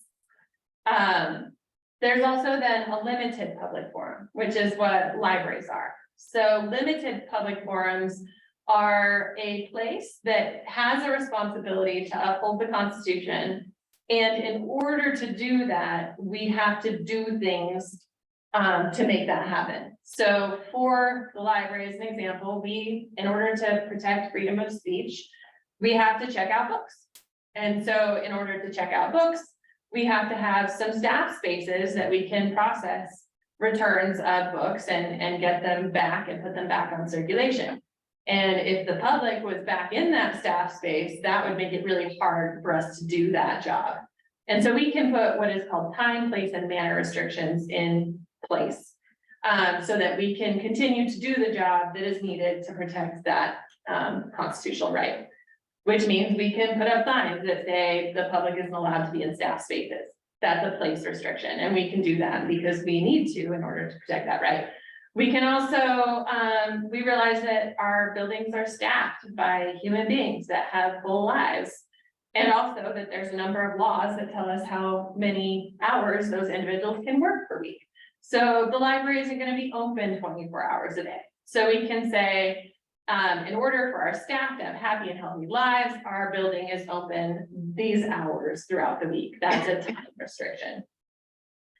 When you come to time, place, and manner restrictions at an institution that is considered a limited public forum, those restrictions need to be as narrow as possible. So what that means with those kind of hours example, you can't say, because we have staff that need to process, have full and happy lives outside of the library, we're only open 1 hour a day. You can't do that. So you have to say, you have to make your laws as open to that First Amendment constitutional protection as possible.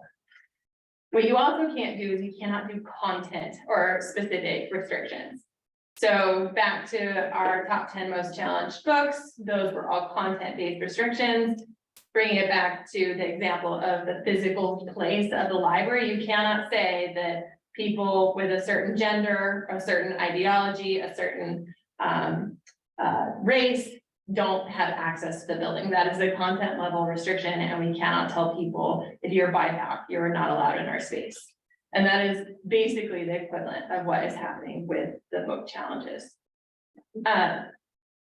So people also talk about, well, and I want to preface, this is the hardest slide to read. There's a lot of content in here that is uncomfortable, but it is uncomfortable conversation. So recognizing that, people ask, aren't there some kinds of speech that should be censored? And people often will say, well, the First Amendment right, freedom of speech is not an absolute. And so what does that mean? And this is where a lot of the challenges are attempting to come at. And so it's important to really define what is freedom of speech and what are those restrictions. So the first is obscenity law. And so a lot of those challenges are approaching the library saying that the materials are obscene. And again, our law is very concrete, it's very black and white, it's very defined.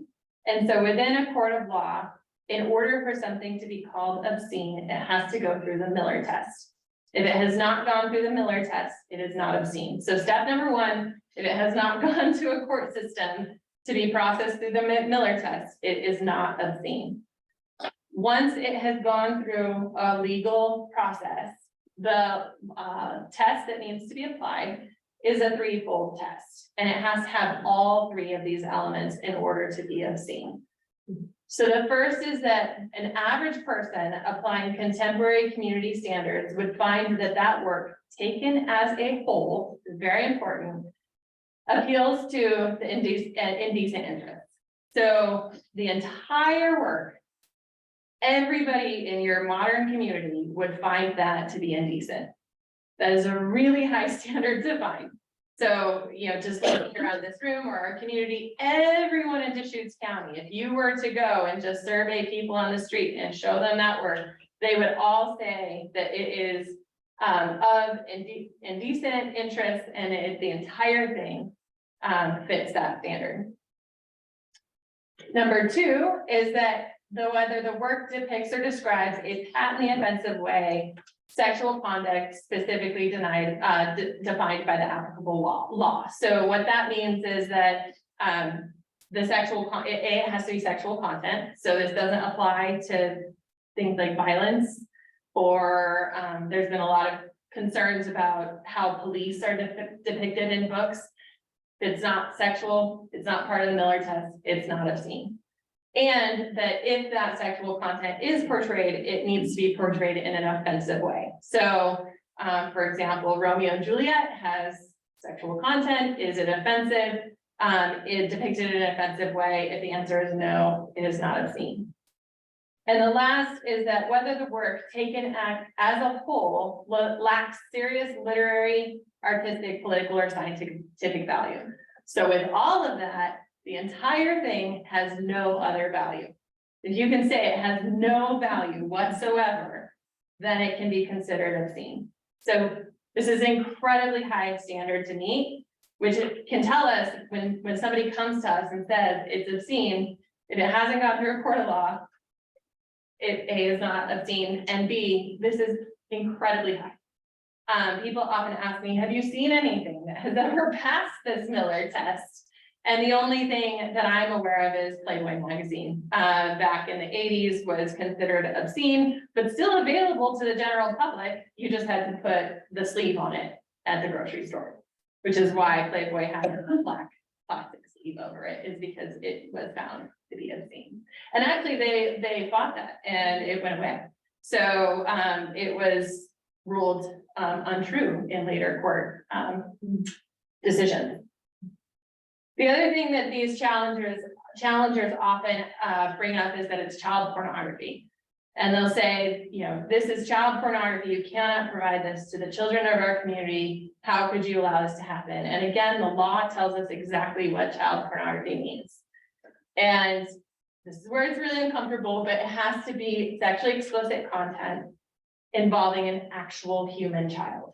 It cannot be an illustration or a passage in a book. A slide in a graphic novel is not child pornography. It has to be an actual human child. It has to be a photograph or a video. So we don't have any of that. Nobody would. That is highly illegal. And that does not exist in our libraries. The last things that you can't say under the First Amendment law, you can't do defamation or slander. So you can't just go around telling people or spreading, you know, falsehoods about individuals knowingly around your community. Another one is fighting words, which people often say, you know, what about hate speech? Is hate speech protected? And hate speech is not a legally defined term. What they're talking about is fighting words, where they say, well, you can't say fire in a crowded movie theater, which is true.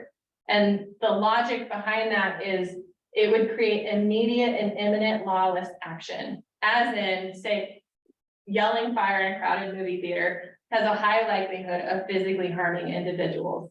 So there's a physical element of harm, and it has to be immediate. If it is not those, it is not fighting words, and it is protected, including a lot of the hate speech that we hear from our community.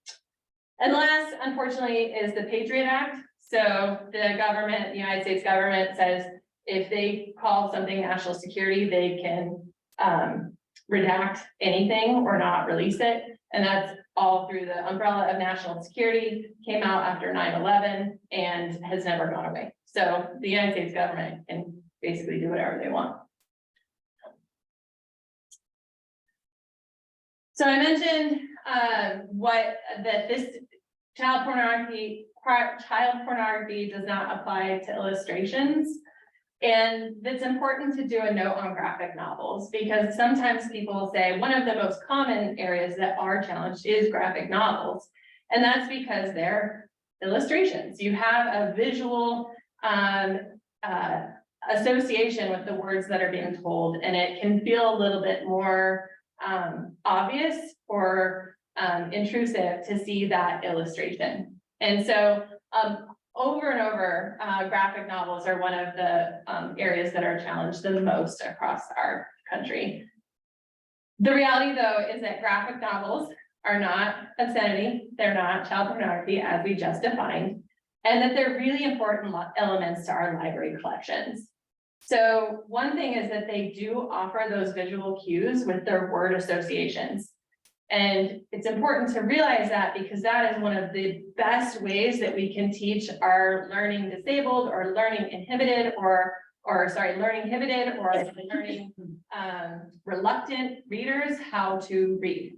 You get a visual association with the grammar, you get a visual association with the figurative language, you get a visual association with emotions, and it helps all sorts of readers, but especially our reluctant readers, get to become readers. So our graphic novel collections are some of the most important things we can offer our community. So when we get challenges, it's really important to know that they are still protected and they have a huge value to our collection. So that's a lot of weight for a library to understand. And so ALA helps us. They help us with all sorts of things and figuring out what it means to protect the constitutional rights of our readers. So the first is, if you haven't read it recently, I highly recommend the ALA Library Bill of Rights. And within the Bill of Rights, we have a number of doctrines that says this is what it means to protect the First Amendment rights of our readers and users. So one is that we provide materials to all, and that we represent all points of view. We will challenge censorship. So when these challenges come, we will uphold the rights of our users. We're open to all. So a lot of times people think intellectual freedom is just about the books, but it's access to everything that the library provides. So access to that building, access to our meeting rooms, access to our programs, access to our outreach, what kind of restrictions we put on our computers, what kind of restrictions we put on our lending, all of that goes into how open are we to the information needs of our community. And that's what open to all means, is it's open as you can be to those information needs. As I mentioned, meeting rooms and exhibit spaces are open to all equally. And confidentiality and privacy is one that's often forgotten, but it's really important because sometimes we want to learn about things that we don't want to share that other people know that we're learning about. I'll give a personal example. Is I love to read everything I don't agree with, because it helps me understand somebody else's point of view. So I will check out books that many people will look at and say, wow, that's hateful. How could you possibly read that? And it's because I'm trying to learn. And so I don't want people to make a snap judgment about what it is that I read, because you don't know what my motivation is behind reading that. And it's not our right to track, and it's not our decision to decide what you get to read, why you get to read it, and what your motivations are behind reading it. ALA also provides the freedom to read and freedom to view statements. These are much longer, many pages as a matter of fact, so I highly recommend you review those. But these 5 bullet points stand out to me every single time. And so I want to read them out loud because they're important, but also they're very interesting. So the first is we trust Americans to make their own choices in what they choose to read or watch. As in, we are not here to tell you what you should read or watch. You are the keeper of your own choices, and we believe that you will pick what you want to pick, And if you find the wrong thing, then we will help you find the right thing. But it is not our job to tell you what your choices are going to be. This one is very fun. We trust Americans to recognize propaganda and misinformation. There it is. And what that means is I don't get to tell you what you find to be misinformation. And this is one that comes up quite a bit again with these challenges is folks will say, you can't provide that because you're creating bad information out into the community, or you're, giving toxic information to our, coming youth or whatnot, whatever their logic is. But we don't get a say. And so a really good example was during COVID, our world was very divided between vaccinations. And some felt that vaccinations were absolutely the direction to go. Everybody needs to get vaccinated. How could you possibly not? And some people felt that that is toxic. They haven't done enough, testing on it. Why would we take something that hasn't been properly evaluated? And a lot of concern over the vaccinations themselves. And we as a library don't get to say pro-vaccination, anti-vaccination. We provide both sets of information and hope that our community will make their own choices on what they read and watch. We do not believe that Americans would sacrifice their right to press or information in exchange of a protected worldview. So again, this is what is happening quite a bit is some savior will come in and say, I'm protecting all of the children of Deschutes County. And the reality is that we believe that the parents of those children would rather have a full worldview than a protected worldview. It is not our job to create a protected worldview for anybody in the community, including our children. We believe Americans favor free enterprise of ideas and expressions. Yes, we are a very opinionated group and we like to stay that way. And the last one, again, super important because this is really a huge focus on what challenges have been happening, is we defend the constitutional rights of all individuals, including children and teens, to use library resources. So again, this idea, this protected worldview for the youth of Deschutes County or whatever county the challenge is occurring in, the reality is that your constitutional rights, going back to the Bill of Rights, and what the Bill of Rights meant, what it meant to be a human being in the United States, are given to you at birth. There is not a time that you age into your constitutional rights. It's not like when you turn 18, you all of a sudden have your civil liberties. You are given your civil liberties the day you were born in the United States, which means that everything that I've shared up until now applies to all ages in our library, whether they are a day old or 110 years old. They get full access to everything that our library provides. The only person that can restrict that access and that content is the legal guardian of that minor child, which means in local parentheses. So again, coming directly from ALA, the role of libraries is to advise and assist users in selecting their own information resources. So we are advisors, we will assist, we will not make the choices for them. Parents and only parents have the right and responsibility to restrict their own children's access, and only their own children's access to library resources, including the internet. So librarians do not serve in loco parentis. So we won't make an overarching decision that impacts the rights of the children of our community, because the only person that can do that is that parent. So if a parent comes in and is concerned about what the reading or viewing habits of their own child, that is their responsibility to monitor the reading and viewing habits of their own child. We will not do that. That is not our role as a library. So pulled directly from our own admin rules. V8, so 8 access, that's under our collection development policy. The library assures unrestricted access to its collections for all residents. Adults and children are free to select or reject for themselves any item in the collection. Parent or legal guardians have the responsibility to guide and direct the reading, viewing, and listening habits of their own minor children. So this is important because it is in writing and it's our admin rules, and it's what we turn our public to when they have concerns over what their children have watched or read. So then people talk a lot about, well, what is censorship, right? So if that parent gets to say, you know, I don't want my child to read that, is that censorship? Or what if I just, you know, labeled this book and put it over there? Is that censorship? Or what if we just put a warning system on it? Is that censorship? And censorship, the definition from ALA is the suppression of ideas and information that some individuals or government officials find objectionable or dangerous. And the important word there is suppression, right? So suppression can happen in a lot of different ways. You can suppress it by not buying the book to begin with, or not providing that program to begin with, and just saying, I don't want to deal with controversy, so I'm not going to deal with it. If that is the impetus behind it, that is suppression, that is censorship. If the suppression is, I'm going to put a labeling system on it so that people don't check it out, that is suppression, that is censorship. If you put a rating system on it that says, I want to warn everybody from using this content, that is suppression and that is censorship. And so you see this in a lot of different ways where people will say, well, I don't think that's censorship. I'll just put it over there.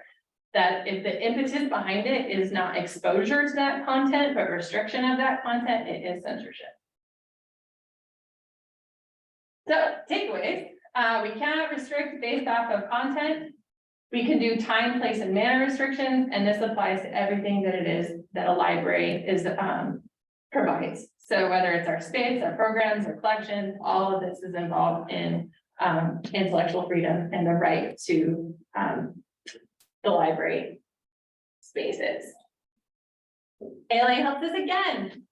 So there's a number of scenarios that you come up with. So you can say, well, what about internet filtering? Or what about DVD rating systems? Or what about bulletin boards? So if you're not familiar with the ALA Bill of Rights interpretations, they have about 30 some odd scenarios where they actually go through what laws have interpreted that to mean. So if there's ever a question of like, what does this intellectual freedom thing mean in this scenario, this is a really good place to start.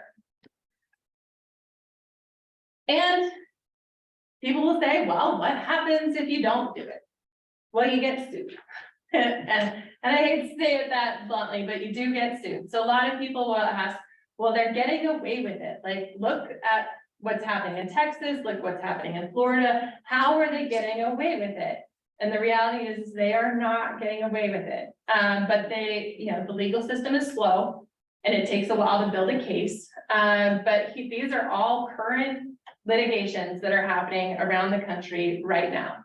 So the Freedom to Read Foundation has filed an amicus brief in support of Llano County, Texas, about the library censorship that has happened there. Again, the Freedom to Read Foundation, with a coalition of publishers, booksellers, and librarians, filed a suit in Arkansas. PEN America and Penguin Random House have filed a suit in Florida. ACLU has filed a suit in Missouri. ACLU has filed a suit in Wisconsin. ACLU has filed a suit in Texas.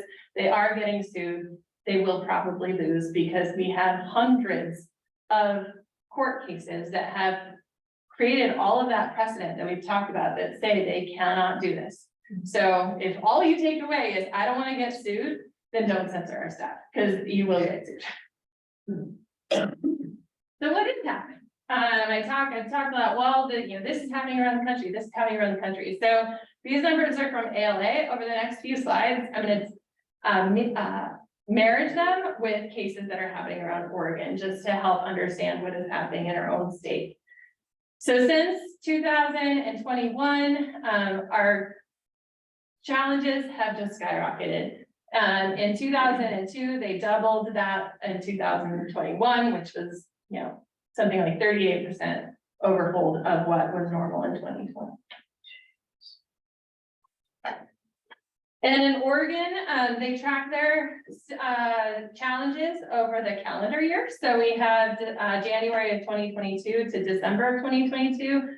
And in that time, Oregon had 43 individual challenge instances. Out of those 43, 33 were in public libraries, which is why I'm here talking to you today. 6 were in schools. So this, again, a lot of the hyper focus is on children's materials. And so it's not surprising that it's falling in the realm of where children go. I will say, I don't think academic libraries are immune at all. I just think that the public doesn't know that a lot of these picture books are at our academic libraries. Because they're taught for in teacher education programs. And so I don't think anybody is immune at this point, but for us, they've been mostly hyper-focused in public libraries. And it's important to note that the people initiating the challenge are not always parent and customers. A majority of them were, but we're seeing a much larger increase in it coming from our own administrators and board members, which is one of the reasons that I'm here today, so that we know that we don't do that here in Deschutes County. But yeah, a lot of administrators are coming forward and doing what's called shadow banning, where they're just going to the shelves of their school libraries and pulling things off the shelf outside of any review process. And then community members that have no relation to the community itself. So there's mass organizations that are going around and creating challenge reports or creating local subsets of their larger organization. So example would be Moms for Liberty is one of the groups that is challenging massively across the United States, and many of them aren't even members of the library and or members of that community. And a lot of it goes unreported. So out of these 43, I would say there's a huge percentage that never got reported to the state because they're fear of pushback. So even though you can report anonymously, it's not hard to say if you said the public library in Central Oregon, well, there are 3 of us. You do a news report and you know which one it is. Or if you said, a library in, say, Burns, there's probably only one community library out there that isn't even supported. So I think a lot of people are fearful that even if they report anonymously, it will come back. And when it comes back, what I say is it will get reignited in the media, on social media, at board meetings, and the tactics are super aggressive. So people are bypassing the review process and not going through the reconsideration form, but instead coming to board meetings and just being hyper loud, hyper aggressive, hyper under the attack. And it leaves boards feeling uncertain on what to do to move forward. And so then they're making snap decisions when you do have a process in place that really should be followed the same every single time. So I mentioned it's not just the books. These are some examples of what are happening or what has happened in our region. So the first I want to point out is Klamath County. So this is actually happening right now, unresolved. So if you're unaware of what's been happening in Klamath, again, these are hyperlinks and I'll send them to you. But again, a county commissioner has the organizational structure of the library there, which is an important place to start, is they have, they're a special district, but they have an advisory council that then reports to the county commissioner. And the advisory council is truly just advice. They don't have an authoritative role over the library. The final decision maker is the county council. And the county council member heard about a book club, it was called the Social Justice Book Club. And the title of the book club for that month was called No More Police. Well, one of the county commissioners is the former chief of police. And so he called the library and said, shut it down. And they have now been at a place where they are under an undefined directive of no divisive programs that cannot seem to be defined through the county commissioners. And so that would be an exact example of censorship, where it was a content-based restriction about police, about social justice, that is the only thing that is being restricted within their programming, but without any clear definition or objective standards as to what would fall within that umbrella and how to provide that information need to the community. And again, they didn't follow their review process at all. So we find these individuals, what would that look like here in Deschutes County is our own board or our own county commissioners or people of power coming to us and saying, I don't like that, shut it down. And these people of power feel like the rules don't apply to them. And if you don't know better, you follow through and say, okay. And then you've now impacted the rights of others. Another example, this one, ended up a little bit better. This was, back, a few years ago. This is in January of 2020. Seattle Public Library had a, radical feminist group. So what that means is essentially anti-trans group that wanted to use their meeting room. And with meeting rooms, again, you cannot do content-based restrictions. So whatever the group platform is that wants to use our meeting room, if it is open to the public, it is open to everyone. And so this group wanted to use the meeting room, and a lot of people were very upset that a hate group would be using that space. And the reality is that they had to offer that space. You cannot do content-based restrictions. So for us, same things happened. Same thing would happen if this same group wanted to use our meeting rooms. We would have to allow it to happen. You cannot do content-based restrictions. So I mentioned that the challenges are happening largely about LGBTQ materials. So this is what has happened over in Crook. So this is ongoing with Crook, which is important because again, we have a lending agreement with Crook County. So about this time last year, they had a customer at the time that was unhappy with the LGBTQ title that their child had checked out. And the solution they wanted to put in place was removal of all LGBTQ materials from the children's section. April Whitby, the former director there, explained that that was censorship and we would not do that. And so then this individual came back and said, well, you label things all the time. Why can't you label them and put them over there? And I explained a lot of it is the impetus, right? So like we label things all the time. As a matter of fact, we just instituted the largest labeling system that we've ever seen called Wayfinder. And our thought behind that is that we are increasing access to that collection. Our hope is that we are increasing browsability, that you will clearly see what that title is about and want to check it out. But if the impetus is label it so that people don't check it out, that is censorship. If the hope is that it is a warning system so parents know what to avoid, you cannot do that. And so this individual got elected to the Crook County Board and it went up for a vote in December. And luckily, through a number of persuasive conversations at that board meeting, Crook County decided not to institute a labeling system for their materials. That said, they have an entirely new board that is coming in and they have a new library director. And so we don't know if this is the last that we're going to hear from Crook County. So I mentioned where are these taking place. I of course want to talk mostly about public libraries because that's where we're at, but it does a lot of schools too.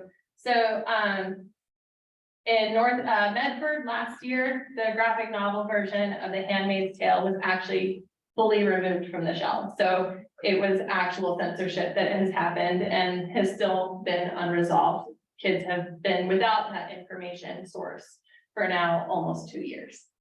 And more recently, Canby High School has removed 36 books from access to at the school library outside of their review process.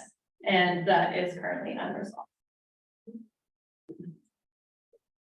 And I mentioned that, a lot of our challenges come from our own community, our parents and our customers, but they don't always. So I think it's important to note, for example, the example in Crook that came from what then became a board member. The example I just gave in Crook came from the county commissioners. So it's important to have these conversations with our people of power because a lot of them are happening because they are in power. The other is that our own libraries and librarians sometimes have a hard time with a moral dilemma on this. This is hard, this is difficult work. So for example, Dr. Seuss last year had a state of Dr. Seuss made a decision, and it was a marketing decision, it was a private decision, it was an enterprise decision that they were no longer going to publish 5 of the titles. And as a private organization, you can do whatever you want. You can sell whatever product you want, you can stop selling whatever product you want. As a private organization, that is not censorship. If they choose to no longer publish a book, that is not censorship. But a lot of people felt like it was.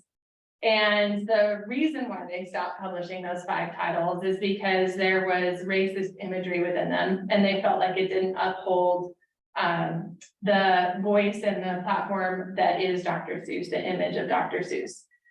Well, we have a lot of our libraries have a lot of concern about equity and diversity and inclusion and making sure that we are a place that is there for everyone. So a lot of libraries had a hard time with keeping racist books in the collection, and they wanted them removed. If the estate stopped selling it, why would we keep circulating it, was the logic. But the logic is that we do not get to say why somebody would check that out. What if you purposely checked it out because you wanted to teach your child about racism? And we cannot get rid of everything that is racist in our libraries. If we got rid of everything that was racist, we would not have To Kill a Mockingbird, we would not have Book Very Thin, we would basically not have anything published before 1980. And if you got rid of sexism, we wouldn't have anything at all. So we don't get to say that. And just a plug to the IFC, because again, I'm the chair, we do put out a number of statements about these issues. So if you aren't on Libs I recommend you doing that because it helps you understand what sort of issues are occurring and where statements are coming out. And we have a toolkit that helps you learn more and respond to challenges should they come your way. And it's everything, as I mentioned. Any questions? All the questions? That's so great. Thank you. I would love to have a copy. I just Yeah. come your way, absolutely. Yeah.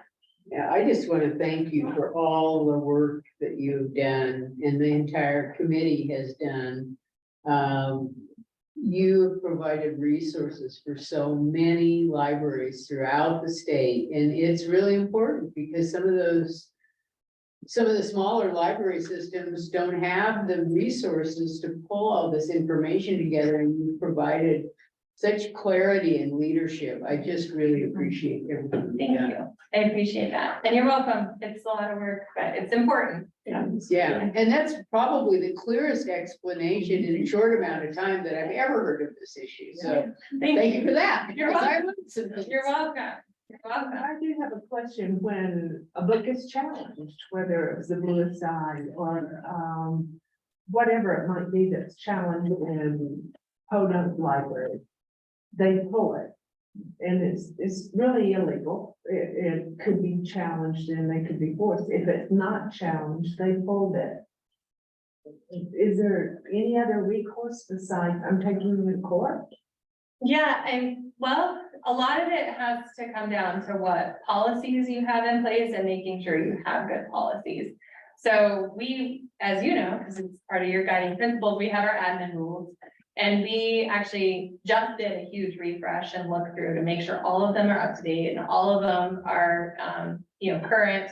But within your collection development policies, all of them, but specific to the collection development, there should be a way to have it retried. So re-looked at, what is your opportunity to have it reviewed?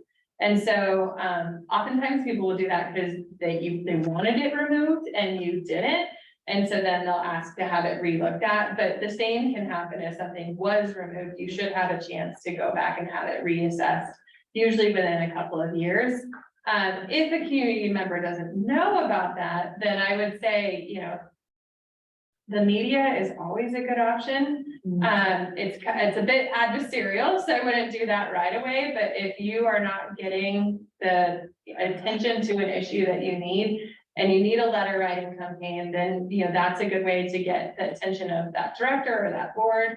The last, and this one's really important, is the Oregon Constitution. We have, of course, the United States Constitution, but we also have our own state constitution. The Oregon Constitution is actually even more restrictive on what you can, what protect, it's more open to your protection. So there's even fewer things that you can censor in the Oregon Constitution, and it's super clear, very well written, very black and white. So if there's ever a concern about the library hindering the rights through the Oregon Constitution, you can contact your representatives. So, at the state, and they should be able to look into what happened at the library and or the Attorney General, because it is illegal. And so being able to actually contact the Attorney General and say, they're breaking the state constitution, would you open a case, is an opportunity. Wow. Right, and then Oregon has also instituted minimum standards for public libraries that hold libraries accountable to upholding the precepts of intellectual freedom, and if they don't do that, there are repercussions because it can render them ineligible for state and federal grant money, which is like our ready to read money. I mean, that's significant, especially if, it's significant to everybody. Yeah. So there's some recourse that way as well. And we just did the review Friday of whether there were library systems within the state that did not meet the standards. And it's really, the OLA again did a great job at putting this minimum standards together, which were later adopted by the state. But so, people have a chance to make it right. They have lots of chances to address deficiency, so it isn't just like bang, you're done. But if they don't, there are consequences. So I think Oregon does a lot to protect libraries from that regard too.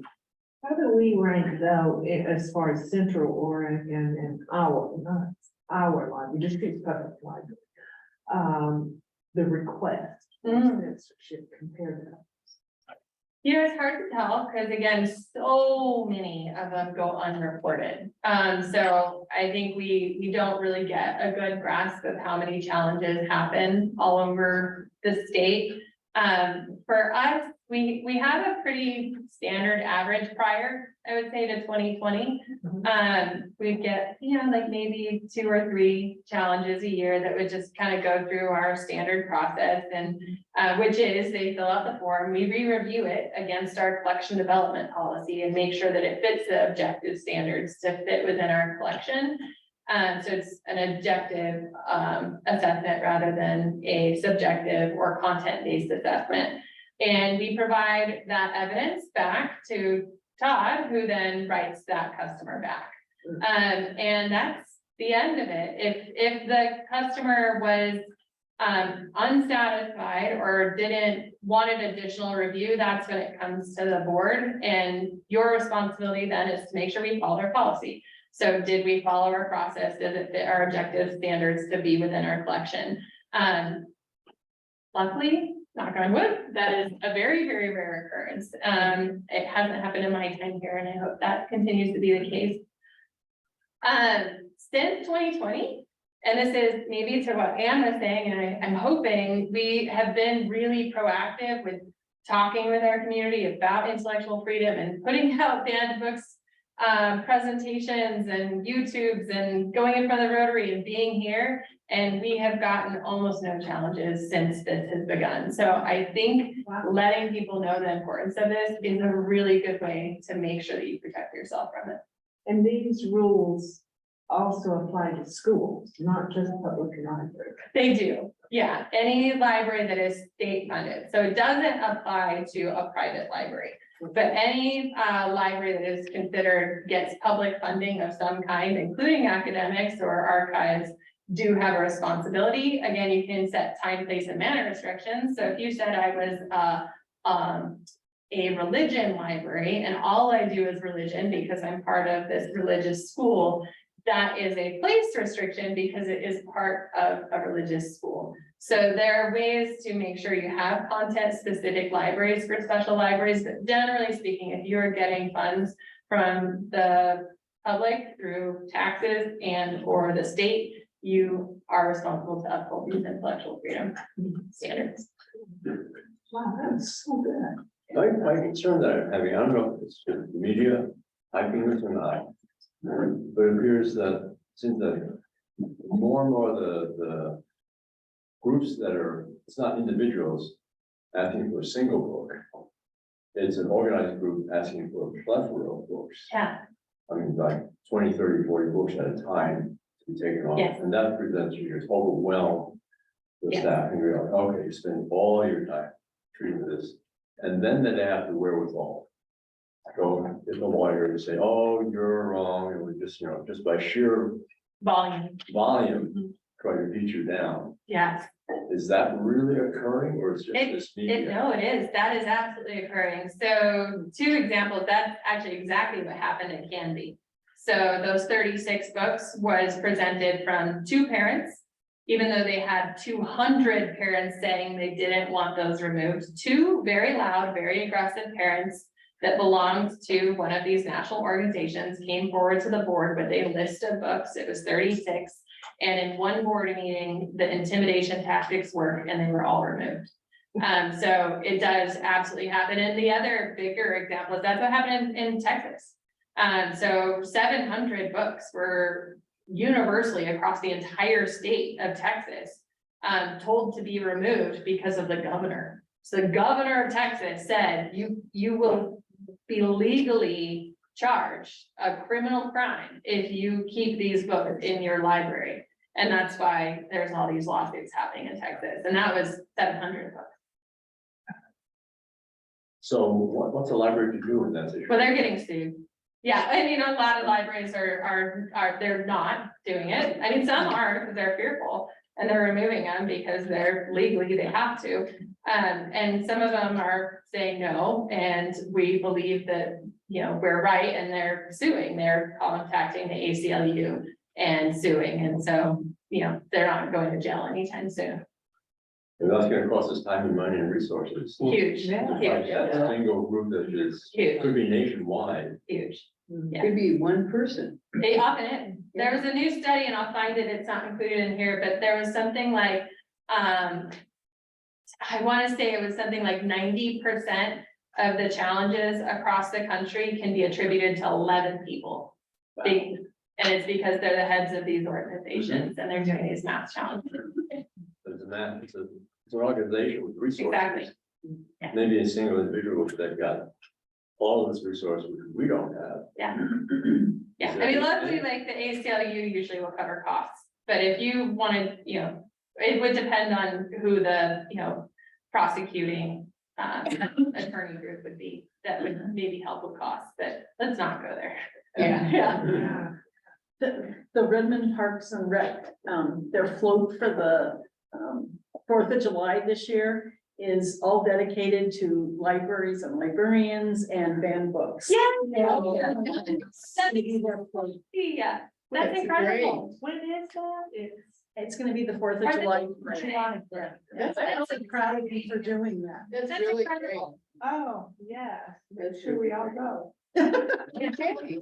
Well, All right, well, thank you. thank you all so much, Thank and you, Julie. you know where to find me if you need anything. It's one of my favorite things to talk about. Oh, this is Send us great. your slides, because these are Leave it. great. Oh. I mean, there's a. Yeah, I would love to have those charts.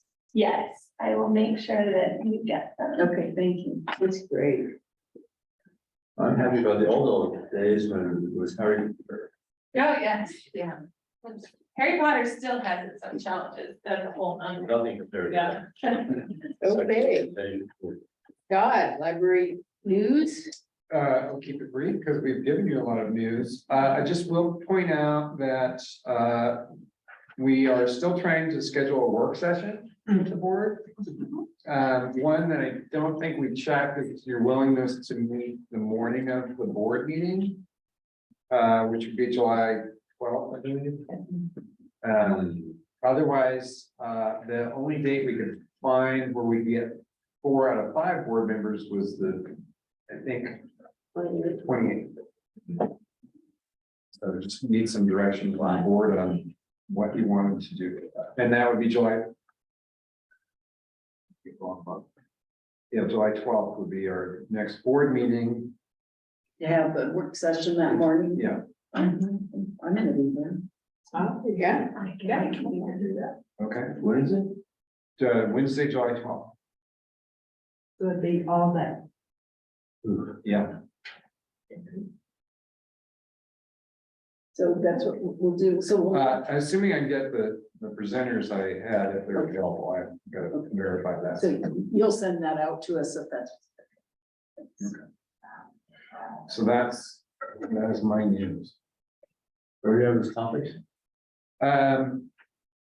We had special districts to talk with the board about board liability. And then our equity, diversity, and inclusion facilitator was going to facilitate a session with the board, which is something we've been talking about doing for a while.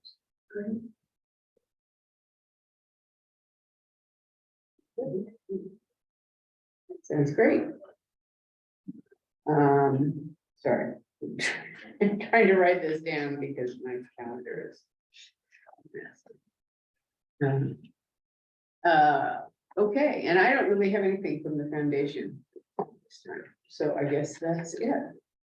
If we can do our critical communication, where I would say the decision to move Lopine forward would be obvious one that I see. Yeah. Any others? I like that, yeah, definitely that. So we'll probably, once we work that out with our full team, we'll have to verify that we can do everything first. Right, yeah, for sure. So we don't need a vote today on it, or do we need a vote? I don't think We were just looking to see if there were any objections from the board. Yeah. And then also we have now an adopted budget, so we'll Right. make sure that gets published on our public site. Right. Okay. All right, self-review. And you want to start? Sure, I want to thank Catherine on her presentation for the summer activities. That's always a good one to look forward to. And Emily, thank you so much for your presentation. I learned a great deal. And so I'm looking forward to having your slides as a resource, but it was very informative. Especially with the current issues that are going on. So thank you very much. You're welcome. Appreciate that.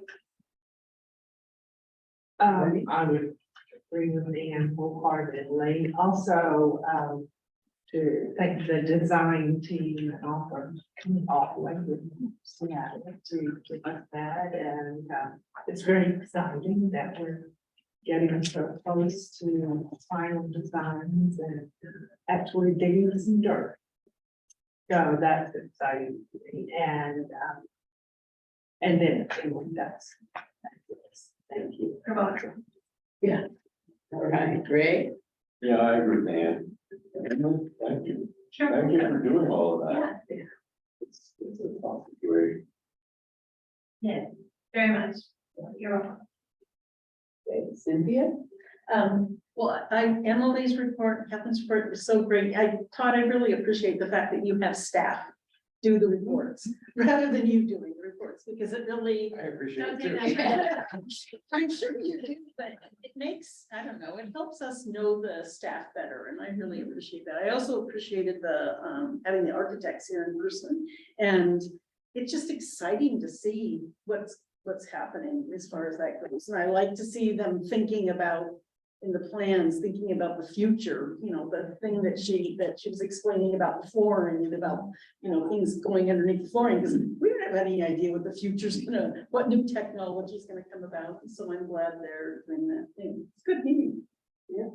It's hard for me to pick what I like the best, because having a budget is a very good thing indeed. Yes. But yeah, and I love the staff presentations, and I mean, that really gets down to the work that we're doing to provide resources to our communities. And that's, I mean, that's the core of what we do, is providing open access to materials and providing kids with the inspiration that they need to keep learning over the summer. And the building plans were just tremendous. I just look at what an asset this is going to be to our community and the exciting possibilities that it offers to just inspire readers of all ages. and not just readers, but business people, small business owners. I mean, it just has something to offer for everybody. And seeing the plans come together and the care and thought that has gone into those plans by the staff, by the architects, by Greg. I mean, we've got so many people working hard to make these great buildings, and I really appreciate that. It's very exciting to see this progress, so. That's all I've got. And with that, Todd. Well, I'll highlight from Catherine's, summer with the library is for all ages, so you can all sign up. for it. Right, and the pictures that I saw something on social media, the pictures from that kickoff event were just incredible. I mean, it just looked like it was really, really fun. I'm sorry I didn't, it wasn't on my radar. I don't think I was in town, but I would have loved to attend that because it looked fantastic, so good job. All right, with that, I'll adjourn the meeting.